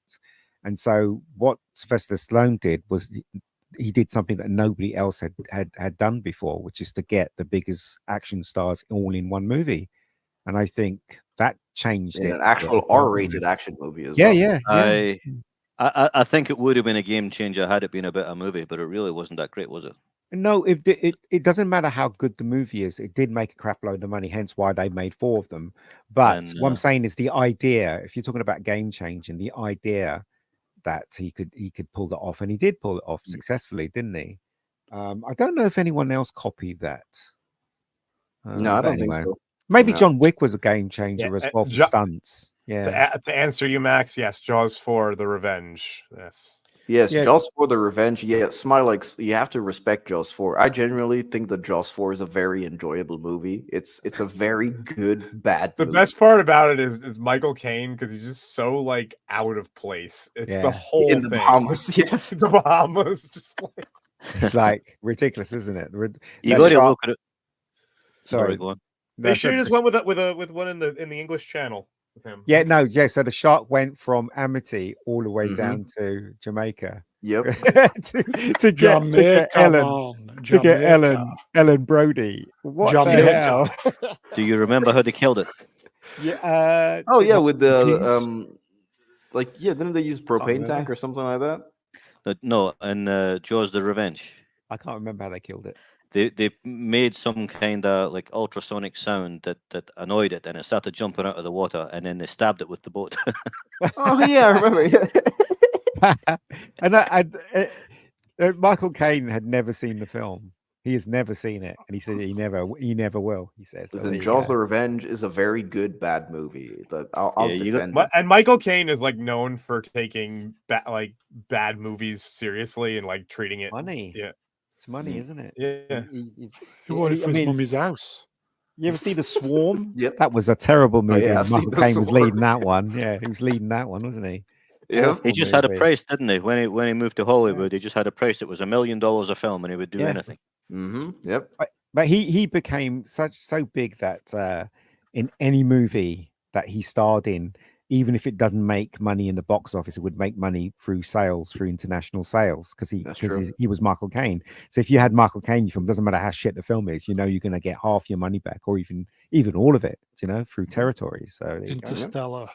Yeah, and then he started just showing up in every single Christopher Nolan movie at one point or another, just playing a character, just like The last movie he showed up with, he had false teeth, didn't he? It looked like he had false teeth. I think he did. I believe so. Yeah. Really I think he did. But just before we go to the plug your shit segment, you were saying that John Wick, I think is a great that kind of broke the mold. That is a game changer. Yeah.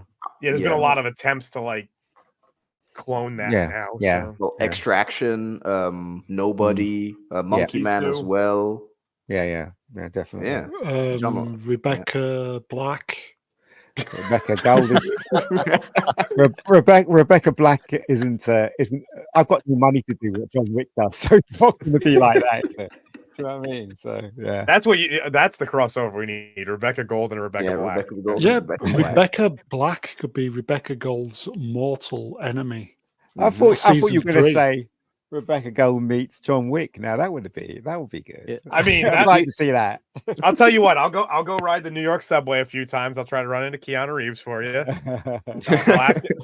I'll offer him my seat because he's always standing because he gives everybody his seat, and I'll be like, "Look, I know this guy. He's got this show, and he wants you in it." Mm-hmm. It's very diverse. And then Keanu Reeves will just be like, "Whoa," and that's it. That's the whole conversation. Okay. All right. Well, ladies and gentlemen, since we're approaching 4 hours, I get it is time to plug your shit, That's ladies and gentlemen. That's a So, book plug, wasn't it? yep, Yes. it is the plug. Yes, it was. Courtesy of yeah. Dark Hour. It is the Yep. plug your shit segment. So, I threw that together in seconds. Seconds, I tell you. Gentlemen on the panel, please let the people know what you are going to do, what you have done, or what you are working on. So I guess we will start with Rebecca Black, the Mega Geek. Hey, what? Sorry. Well, I have a channel called Rebecca Gold. It's easy to find. Just write it in and you'll find it on YouTube. Season 1 is there.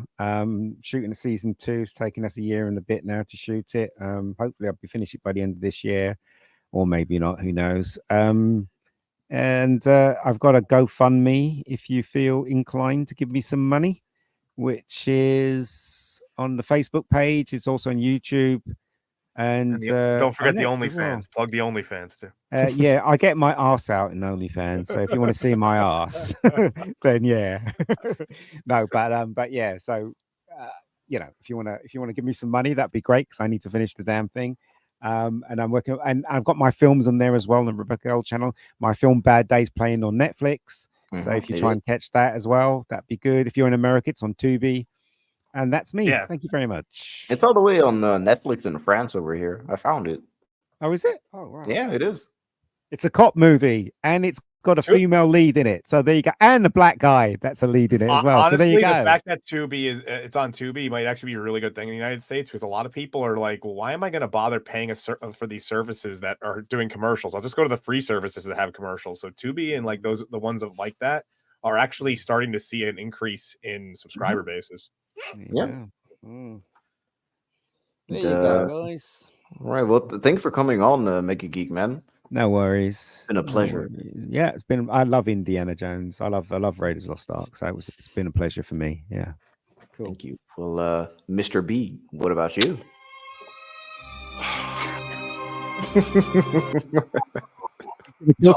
Shit. Mr. B, plug your shit, my man. I have. We're on tomorrow. Sunday show talking shite. Wednesday, Acolyte. Akashite. That's it.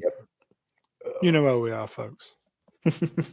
Yeah, most of our audience is your audience. We have a few here and there that are. We have a lovely little community going on in our corner of the YouTube. A communist what? Corner of the YouTube. Thank you for coming on, Mr. B, man. My pleasure. Really do appreciate it. Of course, Melvin, what about you? Do you have anything to plug? I have nothing to plug. I am but a humble monkey. Are you a Nazi monkey? That's the most important question. I'm a commie Nazi monkey. How's that? Oh my god! That's the best kind.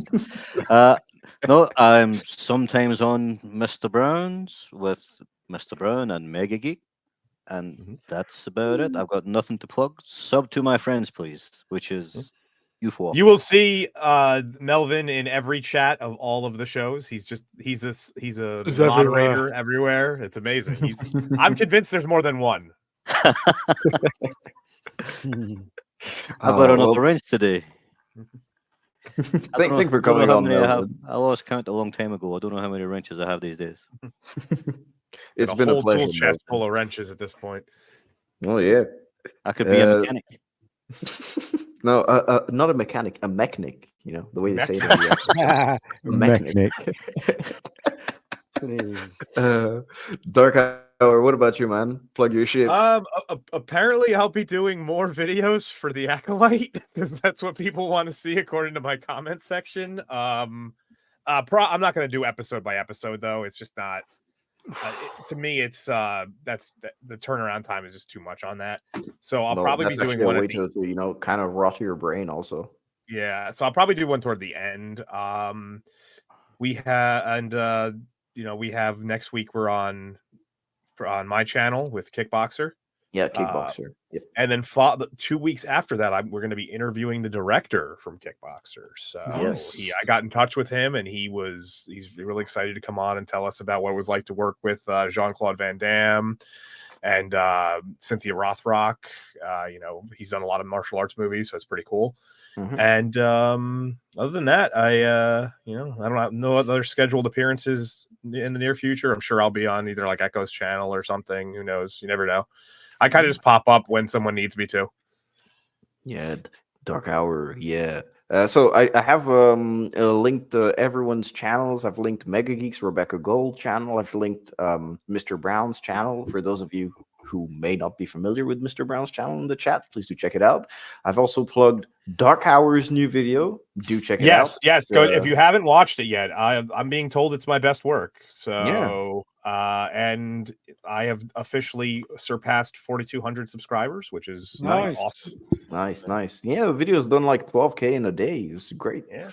This has actually been my highest conversion rate from views to subscribers to come out of it that I've ever had. So that's actually that can only, even if it stopped right now, it still did its job. Yeah, it's great. And so yeah, please do check it out. I have yet to check it out. So yeah, I've been very, very busy. So for me, of course, I'm kind of, as you guys have seen, I haven't posted in a while because I've just been super, super, super busy, genuinely. However, I do have videos that are continuously in the works. I have not abandoned YouTube, and hi to all the new subscribers as well, because I do keep getting subscribers. I keep getting at least like 5, 6, 7 subscribers around every 2 days. So hi to all of you. And yeah, I will have some videos in the near future. I'm doing one on the low budget one location Australian film called You'll Never Find Me, which Vex, I forced her to watch it, and she said it's almost a masterpiece, which I agree. So I think it'd be really easy for us to find them. It's all shot in one location.